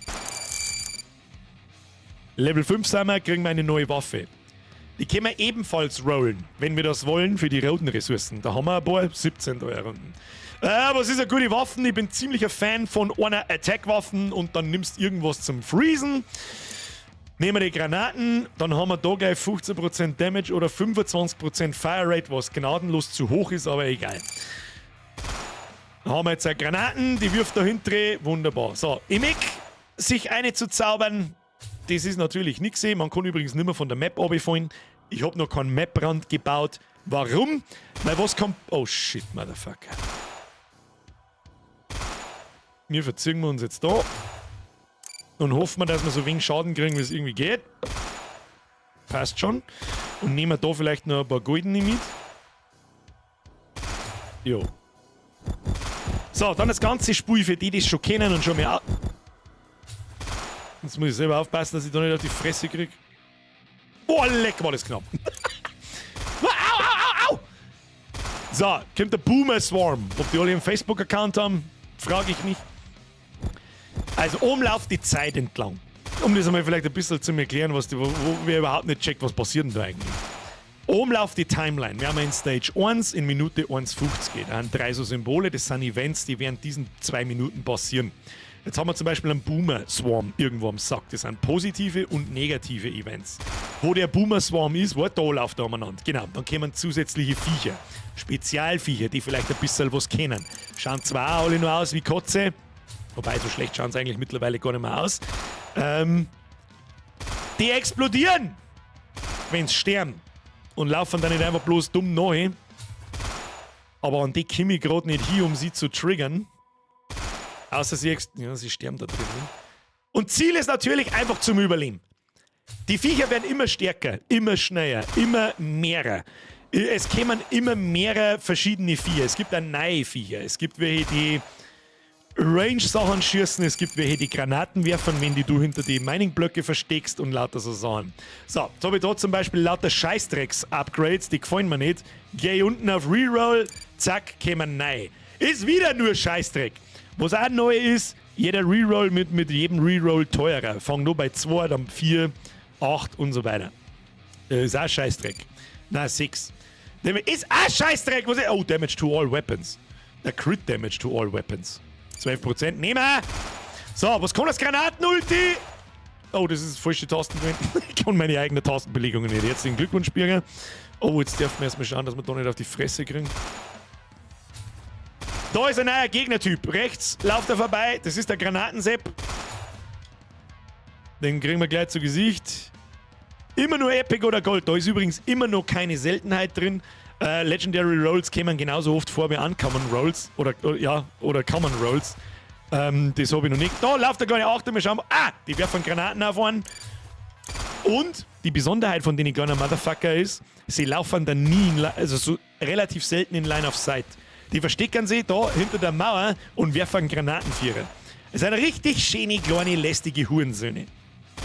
Dann ist mittlerweile eingebaut dass die Schwärme und die Events mit der aktuellen Stage, jetzt drückt man da mal auf Start, mit der aktuellen Stage skalieren. Wenn du da rechts unten schaust, da ist ein Debug-Text drin. Der bleibt natürlich später da nicht drin, aber der ist wichtig für mich. Wir haben aktuell in Stage 2, Kapitel 1, Schwierigkeit 2. Jeder Event, zum Beispiel der mit den kleinen Granatentypen da, wenn du den in Stage 1 kriegst, dann spawnt da einer. Wenn der in Stage 2 kommt, der Event, spawnen da 2. Wenn er in Stage 3 kommt, spawnen 3. Da das aber nicht bis in die Unendlichkeit gehen kann, in Stage 100 spawnen dann 100. Dann kackt einfach das Spiel ab, weil so viele Gegner einfach nicht berechenbar sind. Resettet sie ein sicheres Kapitel alle 5 Stages, wenn in Stage 5 der Boss kommt. Und dann kämen in Stage 6 wieder bloß einer, aber der eine hat so viel krassere Stats, dass er schneller läuft, mehr Schaden macht, dass er die mit einer Granaten auf dem aktuellen Level killt und dass er mehr Leben hat. Ich hoffe, das ist einigermaßen verständlich. Das kann eigentlich vollkommen wurscht sein. Für euch ist einfach wichtig, nach dem Boss werden die Viecher schwerer. Und zwar so viel schwerer, dass du das nicht schaffst. Ohne dass du umeinander levelst. Aber jetzt spielen wir einfach mal ein wenig, schauen wir, was passiert. Haben wir gleich in Stage 3. Und an was ich die meiste Zeit gearbeitet habe, ist ja der Map Change. Also, dass die Rotation endlich. Oh, jetzt kommt da. Oh. Fire Rate 15%. Gib ihm! So, jetzt können wir da unten nochmal so einen Fettsack triggern. Okay, hat es zerrissen und nicht viel Schaden noch gekriegt, aber besser wie nichts. Jetzt rasieren wir mal die Typen da weg mit dem Ulti. Wir haben wir keine blauen Steine, wir brauchen blaue Steine. Kinder, wir brauchen blaue Steine! Wo sind blaue Steine? Ich kann kein Ulti aktivieren. Au, au, au, au. Ich habe auch schon überlegt, momentan ist es ja so, dass jede Waffenfertigkeit immer blaue Steine braucht. Ja, 25% Damage und unsere Waffe wird damit Level 5. Das bedeutet, wir bekommen Module, beziehungsweise Aufsätze, beziehungsweise Attachments. Die können auch wieder zufällig sein, die kann man auch zufällig rerollen. Und das verändert die Waffe gravierend. Ich habe jetzt da zum Beispiel, es gibt verschiedene, die zufällig kennen. Bouncy Balls, dann prallen Kugeln von der Wand ab oder Penetration. Penetration ist einer der stärksten, vielleicht auch ein bisschen zu stark. Dann gehen Kugeln durch Gegner durch und treffen mehrere. Das ist ein No-Brainer. No-Brainer! Der Burning Crusade hat mich nebenbei gerade gefragt, so, ob ich diese Viecher, die sie verstecken, mit EQS gemacht habe. Bedeutet Environment Query System und ich bestätige das, sonst darf ich nicht wissen, was das heißt. Ja, alle Viecher funktionieren mittlerweile mit Behavior Trees und teilweise mit... Scheiße, ich kann... Ja. Jetzt kommt dieser fette Elite-Tank da, der kann leider noch nichts, der hat keine Spezialfertigkeit. Da hätte ich mir jetzt eigentlich gewünscht, dass er Elite-Fireballer oder Elite-Grenadier kommt. Es gibt nämlich die kleinen Granatwerfer und die kleinen Firespucker, wo wir auch noch keinen gesehen haben, in der Elite-Version und dann sind die bei weitem ein bisschen zager. Save the Bot! Ah ja, stimmt, wir haben neue Events. Ich weiß nicht, ob Sie die Events schon kennt. Ich habe keine Ahnung. So, da haben wir einen Bot. Der ist da abgestürzt. Und dann haben wir 60 Sekunden Zeit, dass wir da die Mining-Blöcke freirahmen. Und wenn wir das getan haben, wir wissen vorher nicht, welcher Bot das ist. Das kann ja jeder sein. Der kann grün sein, der kann gelb sein, der ist ein gelber. Wenn wir ihn freigerammt haben, oh, das dauert ein bisschen, das blaue Ding. Dann droppt er, oh, die werfen da Granaten rein. Dann droppt er uns goldene Ressourcen und XP. Crit Chance, fucking No-Brainer. Und die blauen nehmen wir auch gleich mit. Und dann düst er davon. Dann der Granatendepp, schmeißt er Granaten irgendwo da an die Wand. Das ist natürlich... Oh, du kleiner Wichser! Ah, der Fettsack bleibt stecken. Ah ja. Erstmal Ulti reinballern. Ja, das soll natürlich nicht sein, dass die da... Ich habe gerade einen Bug in meinem eigenen Spiel entdeckt. Das hier darf nicht passieren. Nehmen wir mal Lane, Crit Chance, das ist eigentlich alles scheiße. Fire Radius, Crit Chance, alles scheiße. 5% Crit Chance auf alle Waffen. Ja, jetzt können wir da halt natürlich umeinander pümmeln, aber auch nicht ewig, weil die anderen 4 kommen. Oh! Da ist der Elite-Granatensepp. Erstens, der wirft größere Granaten. Zweitens, die explodieren bei Aufschlag. Drittens, der ist viel schneller und hat viel mehr Leben. Der versteckt sich jetzt da hinten und wirft die Granaten an, das ist ein richtiger Hurensohn. Aber er ist nicht, ich finde noch nicht, dass zumindest, dass er OP ist. Aber er bringt etwas Schwung in die Bude. Ja, checkt er automatisch vom Werfer, ob du vielleicht schon zu weit weggelaufen bist. Das ist die Frage, was er jetzt tut. Und da, da soll jetzt nicht drin stehen bleiben. Den killen wir jetzt mit dem Ulti, hoffe ich. Nein, nicht weglaufen. Nein, nicht weglaufen, du Hurenmaul! Ja, herzlichen Glückwunsch. Ich hab mir die Viecher so gebaut, dass wir selber auf den Sack gehen. Ja, jetzt werden es noch mehr. Ganz tolle Geschichte. Werft mir eine Granaten ins Gesicht. Okay, das hat genau gar nichts gebracht. Aber mit dem Dash kann man durch die Viecher durchdashen übrigens, ohne dass man Schaden kriegt. Okay, jetzt wird's interessant. 15% Crit Chance nehmen wir natürlich. Wer nicht 5 Noob-Sekunden, was ist Crit Chance? Das bedeutet die Chance auf kritische Treffer, damit wir doppelten Schaden machen. Und immer wenn so eine rote Kugel da rauskommt oder eine rote Zahl aufblinkt, dann ist das kritischer Treffer und macht halt mehr Schaden. So, Leben, Crit, nochmal Crit Chance. Start! Man hat ja permanent eine Übersicht, was für Stats das man beieinander hat. Wir haben ja mittlerweile 56% Crit Chance, das ist wirklich schon ordentlich. Die Upgrades sind sauber krass. Na, man darf nicht so schnell aufs über 50% Crit Chance sein, das ist sauber zu viel. Und, was auch neu ist, ich glaube, das geht in einer Version, die ihr mal zum Springen gekriegt habt, auch nicht. Ich brauch blaue, ich komme. Oh mein Gott, scheiße.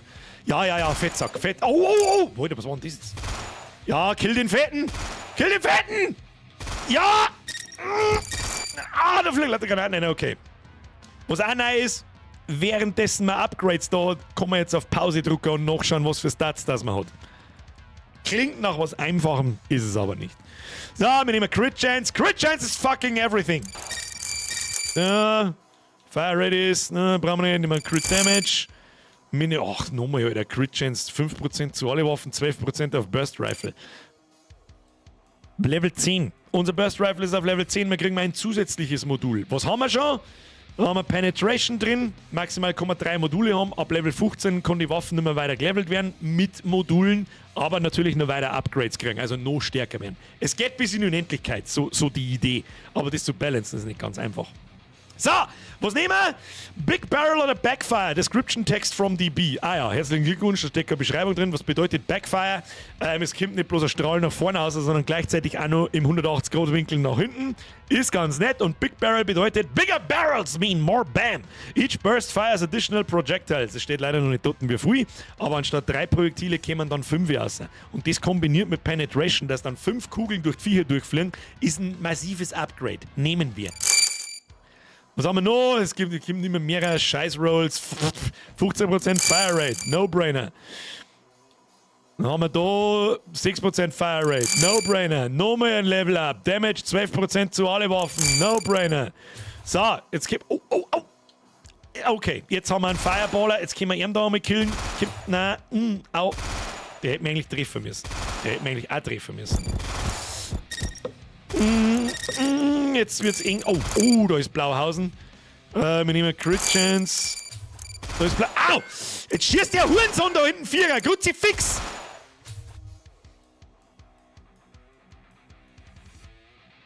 I died it. So schnell kann's gehen. Ja, ich bin gestorben. Was soll ich machen? Ladies and Gents, that's my game. Wir haben noch meine ganz wichtige Ansage jetzt. Was ist da anders? Man verliert beim Sterben 75% seiner Ressourcen, die man dabei gehabt hat. Was macht das für einen Sinn? Wir gehen mal zurück zum Menü. Upgrades. Wir haben diese Ressourcen jetzt da heraus. Noch nicht alle, man kann noch nicht mit alle was anfangen, das kommt alles noch. Stimmt, der erste offizielle Topf, den müssen wir natürlich zeigen. 265, Topf ist Topf, Kinder. Kannst du außerhalb vom Spiel upgraden. Leben, XP kriegen, ein Collectible Radius, Mining Speed, Damage, Fire Rate, Cooldown, Crit Damage. Und das nächste Mal, wenn du das Spei anfängst, gehst du dann schon mit mehr Leben, mehr Schaden und so weiter vom Start weg ins Spiel. Und da entsteht die Spirale, die entsteht so, dass du immer stärker wirst und immer weiter kommst. Mr. Burning Crusade ist übrigens Absicht.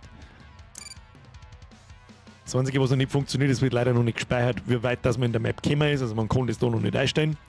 Und wo ich am meisten Druck gemerkt habe, die letzten Tage, ist tatsächlich, wenn ich jetzt Start Game drücke, haben wir mir dieselbe Map-Teil. Warte mal, geht das da?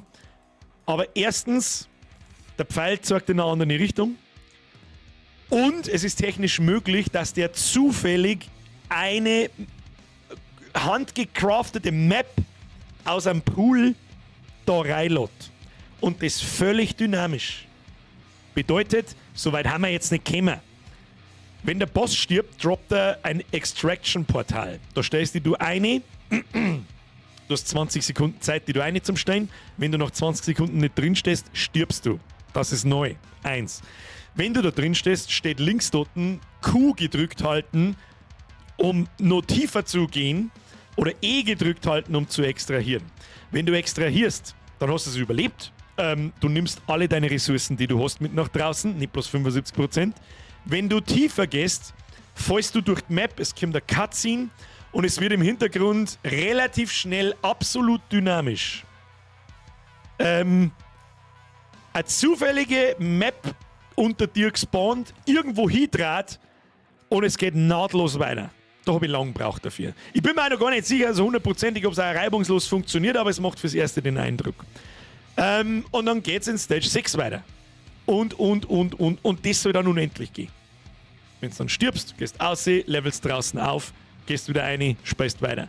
Und irgendwann kannst du draußen einstellen, hey, start nicht in Stage 1, das dauert meist zu lang, ich bin schon sauber stark, ich mag schon in Stage 6 anfangen.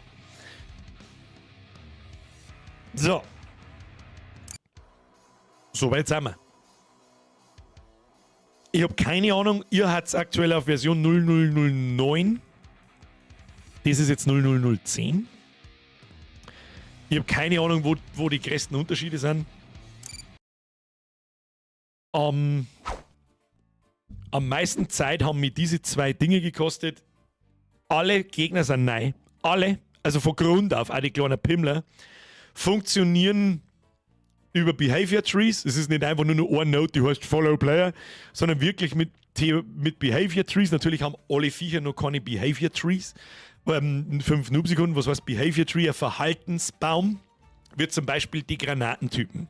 Es funktioniert relativ simpel. Die haben einen Algorithmus eingepflegt, mehr oder weniger, wo ich ihnen sagen kann, was sie tun sollen.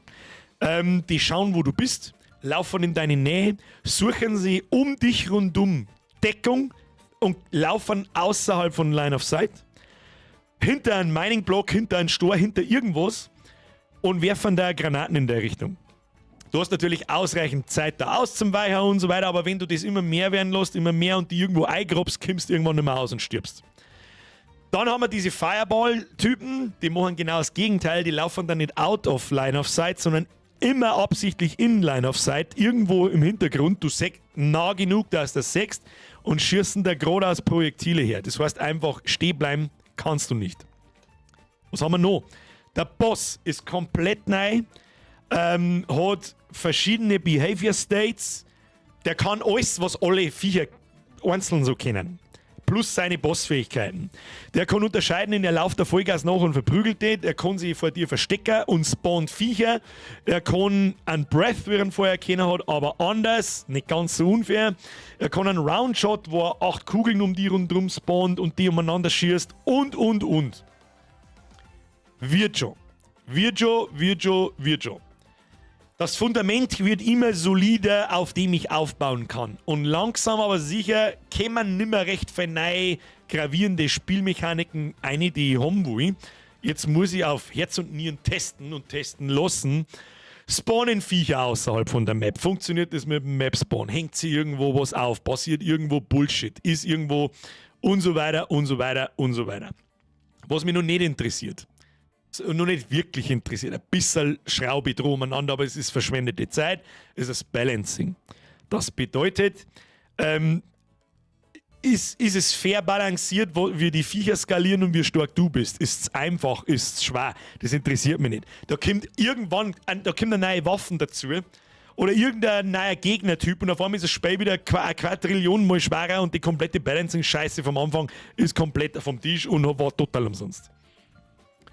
Jetzt kommt dann die Phase zum Hobeln, Feilen und Polieren und danach wird am Spiel optimiert. Richtig sprengig. Genauso läuft's in die Food Lab als Studios. Und wenn ich wirklich so weit komme, dass ich das Ding mal auf Steam stelle irgendwann, zum Playtest und so Geschichten mal, dann kannst du mal dermaßen Gift draufnehmen, dass wir das ganze Food Lab als Studios nennen. CPU-Usage, es ist eigentlich nicht CPU-Usage, hat es jetzt mit Carsten Stosch, sondern GPU. Läuft es auf einem Pentium 4, ganz furchtbar großes Thema. Performance. Weiß ich nicht, ob ich das jemals in den Griff kriege, das sage ich freiwillig, wie es ist. Ich muss halt mit Einstellungen umeinander spielen und der größte Grafikkartenfresser ist aktuell der Schatten. Wer Probleme mit der Performance hat, einfach Schatten aber auf Low. Es macht einen Unterschied wie Tag und Nacht. Und das zweite ist einfach die Berechnung von den Viecher. Die Wegfindung von den Viecher ist so unglaublich teuer. Ja. Und am Schluss heißt es, deswegen werde ich es nicht releasen, Performance, it is what it is. Wessen PC das nicht erbockt. Ja, das ist, was es ist. Early Access und Wishlist dann wann? Noch lange nicht. Bitte auf Steam rausbringen. Wenn, dann kommt sowieso nur auf Steam. Björn! Ich freue mich schon hart auf der Spiel, mach weiter so. Bist der Beste. Kuss auf die Nuss. Ich mag es auch nicht, alle 2 herzogen und alle die Versionen dann alle gleich zur Verfügung zu stellen. Manche Leute da dabei, die haben da was 7 Stunden schon reingeschissen und wenn dann das tatsächliche Spiel kommt, haben sie keinen Bock mehr. Sehe ich euch schon. Und die eigentliche Loot-Spirale, die ist ja noch gar nicht drin. Das ist ja noch, da ist ja noch, was weiß ich, wie lang hier. Ne? Da ist, und zwar Items. Ja, das Ding kriegt ein Item-System, die Bosse droppen. Und das ist ja das dann eigentlich, was die anfixt. Der Bürgertim schreibt, GTX 1080 Ti, der Kreuz hoffentlich. Ich glaube auch gar nicht, dass es gar nicht so als Grafikkartenproblem ist, ist schon CPU. CPU ist dafür verantwortlich, die Viecher, deren Wegfindung zu berechnen. Und wenn es das nicht der Kreuz, dann der Kreuz ist es nicht. So, Anderl. Zwickel, merci dir. Der Bürger, bin jetzt erst da, haben wir fürs Landjugend Jubi Aufbau. Kannst du mal bitte sagen, die sollen alle das Wochenende zur Landjugend Fechheim zum Jubi kommen? Ich glaube nicht, dass das die Leute da miteinander. Dankeschön. Selbstspieler, mehr als für den Euro. Wo AK-50 in Wimplul? Was ist denn ein AK-50 gleich wieder? Wir haben auch noch gar nicht die ganzen Waffen, haben alle teilweise beschissene Ultis. Dann habe ich immer gemerkt, die Schrotflinten, die Idee am Anfang war ganz nett, okay, die hat kein Auto-Aim, sondern du musst mit der gerade ausschauen, die hast du überhaupt keine Chance nicht mit dem Ding. Auch wenn vor dir Viecher kommen und hinter dir die umdrehen und auf die, ist ein totaler Witz. Und das Einzige, auf was du wartest mit deiner scheiß Schrotflinten, ist, dass du Auto-Aim kriegst. Und wenn du das Modul Auto-Aim nicht kriegst, dann ist die Waffenschrott. Was heißt das für mich? Auto-Aim-Modul raus, Auto-Aim standardmäßig in die Schrotflinten einbauen, dafür geben wir ihr eventuell ein bisschen weniger Schaden, aber ein Knockback. Oder irgend sowas. Schau mal. Kannst du mal zeigen, wie du das programmiert hast? Muss ich die Unreal Engine aufmachen. Unreal hat da, also du kannst so sagen, C++ programmieren. Ich kann kein C++ programmieren. Ich bin Webdev, ich kann so Sachen wie PHP, JavaScript etc. Und ich mag mich mit C++ einfach nicht auseinandersetzen in hardcodeder Version. In Unreal gibt es sowas, das nennt sich Blueprint Coding. Das nehmen sie einfach Blueprints, da schiebst du ein paar, es schaut jetzt aus, als dass du ein paar Nodes umeinander schirmen und so weiter und so fort. Du hast im Prinzip auch, jetzt warte mal, kann ich das irgendwie herzeigen, ohne dass da irgendwas ist, was kann, was angeht? Nö. Schauen wir mal schnell, YouTube-Video, ist da irgendwas, das machen wir klar. Gut, geil. Der Birger, was steht denn jetzt auf deiner Karte um? Polizei, hoffe ich. Warte mal schnell, ich schaue mal kurz, ob ich es kurz mir herzeigen kann. Damit man das vielleicht auch irgendwie, ja, da tatsächlich, ist tatsächlich noch da. So schaut das zum Beispiel aus. Das ist zum Beispiel beim Main-Menü. Ja? Das ist mein Menü, wo die Kamera da gesetzt ist. Und wenn ich da drauf drücke, dann kommt das da unten wahrscheinlich, da wo mein Mauszeiger ist, einigermaßen bekannt vor. Da wird dann das Menü drüber gelegt und so weiter und so fort. Dann haben wir da zum Beispiel, was haben wir da? Viewport. Ja, genau. Da haben wir einen Boss. So schaut der Boss aus. Der hat natürlich nicht immer diese brennenden Dinger da um sich rundum. Das sind Indikatoren, wenn er diese 8 Roundshot-Fähigkeiten-Dinger spawnt, dann werden die sichtbar. Die hat er vorher schon geladen. Wurscht.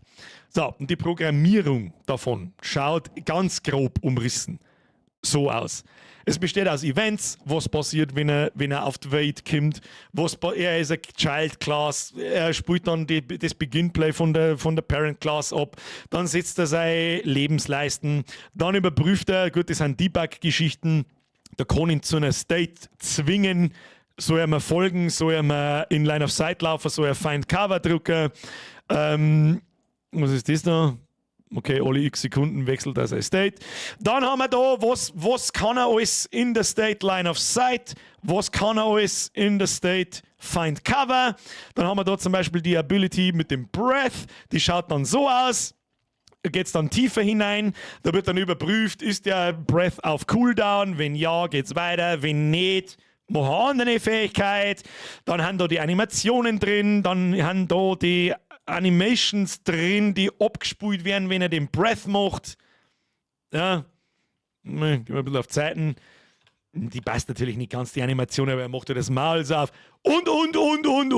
Also das will ich jetzt erklären, was er da... Dann läuft er da eine Vorschleife, so schaut zum Beispiel eine Vorschleife aus. Er läuft da 30 Mal diese Note durch, das geht da auf, das spawnt eine Feuerkugel mit den entsprechenden Werte, Schaden, wie schnell das Projektil fliegt, kann das Projektil bouncen von den Wind zurück, wenn ja, wie oft, und das ist alles selber so zusammenprogrammiert etc. Also ich weiß nicht, wie das, ich glaube, dass das nicht recht viel Sinn macht, wenn ich das jetzt nicht herzage da. Dann haben wir, was haben wir da zum Beispiel? Im Game Mode, so schaut mein Game Mode aus, und das ist die ganze Logik. Ja, steht rot in Grä drüber, die ich die letzten Tage so ein bisschen umeinander gewurstelt habe. Was passiert beim Map Reload? Das zeige ich euch jetzt einfach schnell, einfach weil es lustig ist. Das mag ich euch jetzt nicht schnell zeigen. Da muss ich ein paar Anpassungen vornehmen. Und zwar sagen wir zum Beispiel mal auf die Schnelle. Der Boss hat nicht 1000 Leben vom Start weg, sondern bloß 1. Drücken wir auf Speichern. Dann gehen wir machen wir das Spiel auf. Das läuft jetzt ein bisschen ruckliger, das ist das Spiel auf eine Sekunden im Playtest aus dem Editor aus, da ist Performance nicht so geil. Wir gehen mal kurz da rein, starten das Spiel, da dauert das Lohn auch Welten länger. Ja, vorher ist das Instant aufgegangen, jetzt steht da eine Viertelstunde Loading dort, er lädt jetzt im Hintergrund die Map und jetzt spawnen wir uns einmal einen Boss. Zack. Wenn wir den umbringen, steht da Extract. Das ist neu. Wenn ich da jetzt reingehe, zack, dann steht dort Hold Q to go deeper und Hold E to extract. Und wenn ich da jetzt Q hole, du bist da drin unverwundbar, der Timer läuft nicht weiter ab. Wenn ich jetzt aber rausgehe, läuft der Timer ab und du stirbst. Dann bleibe ich jetzt auf Q drauf und dann passiert Folgendes. Die Idee ist, die Animation ist noch nicht fertig. Er macht sie zu einer Kugel, springt in Tee, schießt Raketen im Boden. Es ist dann so ein schwarzer Fleck drin und dann fliegen wir nach unten. Das stellt euch jetzt vor, dass das passiert, okay? Und dann kommt Folgendes. Zack, wir gehen deeper. Au! Au! Au! Au! Au! Au! This is definitely not a loading screen! Ouch! Und dann droppt es uns in eine völlig neu generierte Map, wo es dann nahtlos einfach weitergeht.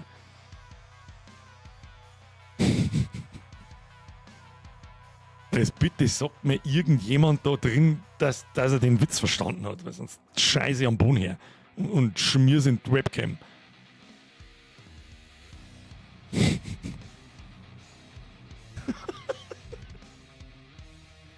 Danke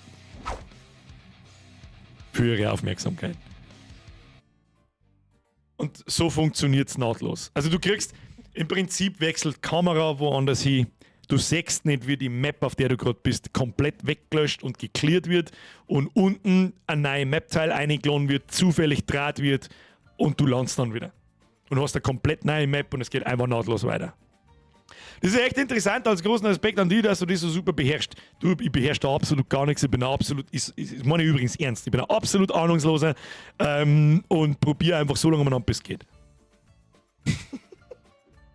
So. Kann ich bitte ein Stay Home bei den Foodlabel Studios? Da ist momentan nur ein Arbeitsplatz möglich. Und bei mir gibt es nichts zum Verdienen, leider. Also eigentlich nur eine lange Wenn-Dann-Schleife, easy. Ja, spreng ganz ehrlich. Es ist nichts anderes. Es ist eine Aneinanderreihung an Wenn, Dann und Events. Der Event, wenn und dann der Event kombiniert mit einer If-Frage. Was anderes ist es nicht. Von zig 100 Sachen, die alle gleichzeitig passieren. Was passiert, wenn das, wenn das, wenn das, wenn das, wenn das? Und wie viele Stunden das da jetzt mittlerweile schon drinsteht, ich will es gar nicht wissen. Foodlabel Studios, Bezahlung in DDR-Mark. If else ist gleich Bier. Aber ja, ganz ehrlich, das Fundament nimmt langsam immer mehr Formen an, sodass ich mich irgendwann dann einmal drum kümmern kann. Wobei optisch schaut es gar nicht mehr so dermaßen schlimm aus, wie es es einmal da hat. Natürlich ist es immer nur Kotze, aber das werden wir, vor allem die Menüs und so weiter, haben alle noch, die Icons sind alle noch nicht und so weiter. Das braucht ewig lang die Zeit, bis sich das einmal zu einem Ganzen formt. Dann habe ich noch überlegt, dass man unterschiedliche Waffen, unterschiedliche Ressourcen kosten lassen kann. Das heißt, Feuerwaffen kosten, Ulti aktivieren die roten Sachen, Physical-Waffen kosten die gelben, Eiswaffen kosten die blauen, weil ich mich selber erwische, ich laufe nur umeinander, die goldenen Ressourcen interessieren mich nicht, die gelben Ressourcen interessieren mich nicht. Ich möchte nur blaue. Gib blaue fürs Ulti, weil das Ulti momentan das Wichtigste ist. Ubi Harder Studios hätte ich mir gedacht, ja, das darf ich machen, wenn ich wahrscheinlich nicht aus dem Leben verklagt werden darf. Gut, geil, der Birger, was steht denn jetzt auf deiner Karte um? Also, da habe ich noch gelesen, der Wulfric da im Chat, habe ich gelesen. Habe ich dort von der Spätschicht endlich daheim. Ja, Wulfric Zeit ist warm und ich schleiche mir jetzt aus der Spätschicht. Ja, ansonsten hoffe ich, um Gottes Willen, Ihnen gefällt, was Sie sehen. Sehr viel spielen, sehr viel programmieren. Es ist nur ein unendlich weiter Weg, bis das, gut ist. Du hast das Wichtigste vergessen, ein Ingame-Shop. Ja, scheiße, stimmt. Stimmt. Ich finde das für Reroll die Gelben auch wichtig. Ja, gut, stimmt. Stimmt. Vielleicht bin ich da anders. Das ist auch noch nicht drin. Momentan haben graue Rolls und orange Rolls die gleiche Chance. Es ist immer noch kein Wahrscheinlichkeitsding nicht drin. Ich hätte auch mal noch ein bisschen gemacht, um einen Spieler ein bisschen zu dämpfen. Weil ganz ehrlich, momentan habe ich die Viecher so in Grund und Boden genervt, dass es momentan zu leicht ist. Wir brauchen 800% Zusatzwert. Die kriegt's. Ich möchte natürlich irgendwann Sachen zum Freispielen. Sachen, irgendeinen Skin-Kack. Ja, aber nicht zum Kaufen, sondern halt zum Spielen. Aber halt keine richtig krassen Sachen, weil ich bin kein 3D-Artist. Das artet aus, ich werde nie fertig damit. Da hast du mal einen kleinen Zylinder auf. Oder was weiß ich, was alles für ein Scheiß. Jetzt gehen wir erst einmal straight, Augen nach vorn, Ziel einigermaßen im Blick behalten und vor allem nicht übernehmen. Es ist eh schon grenzwertig, das habe ich komplett unterschätzt, was ein solches Spielaufwand ist. Ich habe bloß damit angefangen, weil ich mir gedacht habe, das klingt machbar, das klingt überschaubar, was das Aufwand war. Mhm. Aha, da habe ich mich leicht vertan. Easter Eggs geplant. Das Spiel wird mit so viel Blödsinn vollgeschissen, aber das ist alles unwichtig. Das interessiert mich jetzt gerade alles nicht. Das kommt alles von selber. Jetzt geht es darum, das Ding muss funktionieren und anfixen und Spaß machen. Sich cremig spulen, zumindest auf einem einigermaßen brauchbaren PC, weil ich ein bisschen die Befürchtung habe, dass ich die Performance kriege schon noch besser hin, wenn ich mich dann mal speziell drum kümmert. Aber da sehe ich recht schwarz, dass ich da recht viel ausholen kann. Speziell bei der Wegfindung und der Collision von den Viecher. Haben jetzt schon genug drin? Was denn? Du verlierst das Geld, wenn du es nicht kaufst, das ist sowieso geschwind. Ne? Das ist ja klar. Texture Matte, Hue 0,5 hat der Robo eine andere Farbe. Ja, was lernt denn dann Farbenblinde? War das erste, was mir Travian Games gelernt habe, wo ich mich beworben habe. Ja, deine Ressourcen da oben, alle verschiedene Farben, schön und gut, was denn Farbenblinde? Bin ich da gesessen, habe nicht gewusst, dass sie sagen soll, weil er recht hat. Der Robo braucht da dann eine andere Farbe und eine andere Farbe und ein bisschen eine andere Form, dass man markant sofort erkennt, wer ist. Wenn das Ding voll mit Memes und Referenzen ist, könnte das auch den Sprung aus dieser Community schaffen. Weiß ich nicht. Ist recht unwahrscheinlich, dass das den Sprung aus dieser Community schafft. Ist recht unwahrscheinlich. Da bin ich dann wahrscheinlich zu wenig hinterm Marketing. Streamer anschreiben, hey, magst du mal probieren, bla bla bla, die nennen das nur Gigagate, sage ich, fick dich, ich bin mein eigener Streamer, mach ich es jetzt selber. Und lauter so Sachen, etc. Aber mal schauen, wer weiß, es sind schon mehrere Sachen eskaliert, die wir angelangt haben, aber für das habe ich einen Arschzweit. Und ich brauche einen 3D-Artist, einen richtig guten Konzept- und 3D-Artist, der richtig geil zeichnen und 3D modellieren kann. Und am besten sogar dazu noch animieren. Und ich brauche noch einen zusätzlichen Programmierer. Und dann fängt es schon wieder an, dann muss ich mit anderen Leuten, dann kommt ein Versionierungssystem, damit einen kriege ich schon wieder dreifaches Kotzen, vergiss das alles. Ich mach das allein, dann wird es vielleicht nicht ganz so super geil, vielleicht wird es aber geil genug, dass es Spaß macht und dann passt es schon. Und wer weiß, vielleicht wird es so gut, dass es eskaliert. Das ist schon ein paar Mal vorgekommen, wenn wir da irgendwas gemacht haben. Who knows? Aber das macht mir einfach momentan so viel Spaß, dass ich nicht aufhören kann. Jetzt stecke ich schon so knietief bis zum Hals, nein, eigentlich halstief drin, dass ich nicht mehr aufhören kann. So, jetzt habe ich nur erzeugt. Jetzt klang es wieder bis in Juli eine. Die Version, die ihr da gerade gesehen habt, es kann gut sein, dass ich euch die im Laufe der Woche in meinem Discord habe ich mittlerweile einen extra Kanal für Feedback und Downloads für WIMP, so heißt das Spiel übrigens. Wer sich fragt, was heißt ein WIMP? WIMP heißt in allererster Linie Weichei. Wenn der erste zum Trenzen anfängt, dass es spätschwei ist, dann weißt du auch, warum es Weichei heißt. Eigentlich heißt WIMP aber auch What is my purpose oder Where is my pumpkin oder Where die Mb. Okay? So, um das klarzustellen. Und jetzt gehen wir ins Bett. Meine sehr verehrten Damen und Herren, ich bedanke mich für Ihre Aufmerksamkeit. Das Spiel war heute wieder mal eine Perle. Sehr schön. Werden wir nächsten Montag weiterspielen. Am Mika sehen wir uns mit Hellblade 2, was ebenfalls extrem gut ausgeschaut hat und ich kann es fast schon nicht fassen, das ist fast schon wieder eine Woche her. Also am Mittwoch, ja, Zeit vergeht, das ist total lächerlich. Vielen Dank fürs Zuschauen, danke, liken nicht vergessen, das ist das Allerwichtigste, damit das Video nicht irgendwo am Arsch der Welt verschwindet. Schöne Grüße an den Nachschau-Squad, danke für die ganzen Donations, danke an die ganzen neuen Mitglieder, da waren nicht einige dabei, glaube ich. Danke an die ganzen alten Mitglieder, ganz speziell an Leute, die da seit über 40, 50, 60 Monaten dabei sind, aber auch die mit 10, 20 und 30 und 1. Haben auch ganz toll. Fühlt euch gedrückt. Triple F für die Moderatoren. Dankeschön für Ihre Aufmerksamkeit. Ich wünsche Ihnen eine gute Nacht. Wir sehen uns am Mittwoch mit Hellblade 2. Und ja, wenn WIMP interessiert, Version 0009 ist, kannst einfach all aus meiner Google Cloud im Discord. Einfach mal ausprobieren. Und ja, und jetzt schleicht es euch. Habe.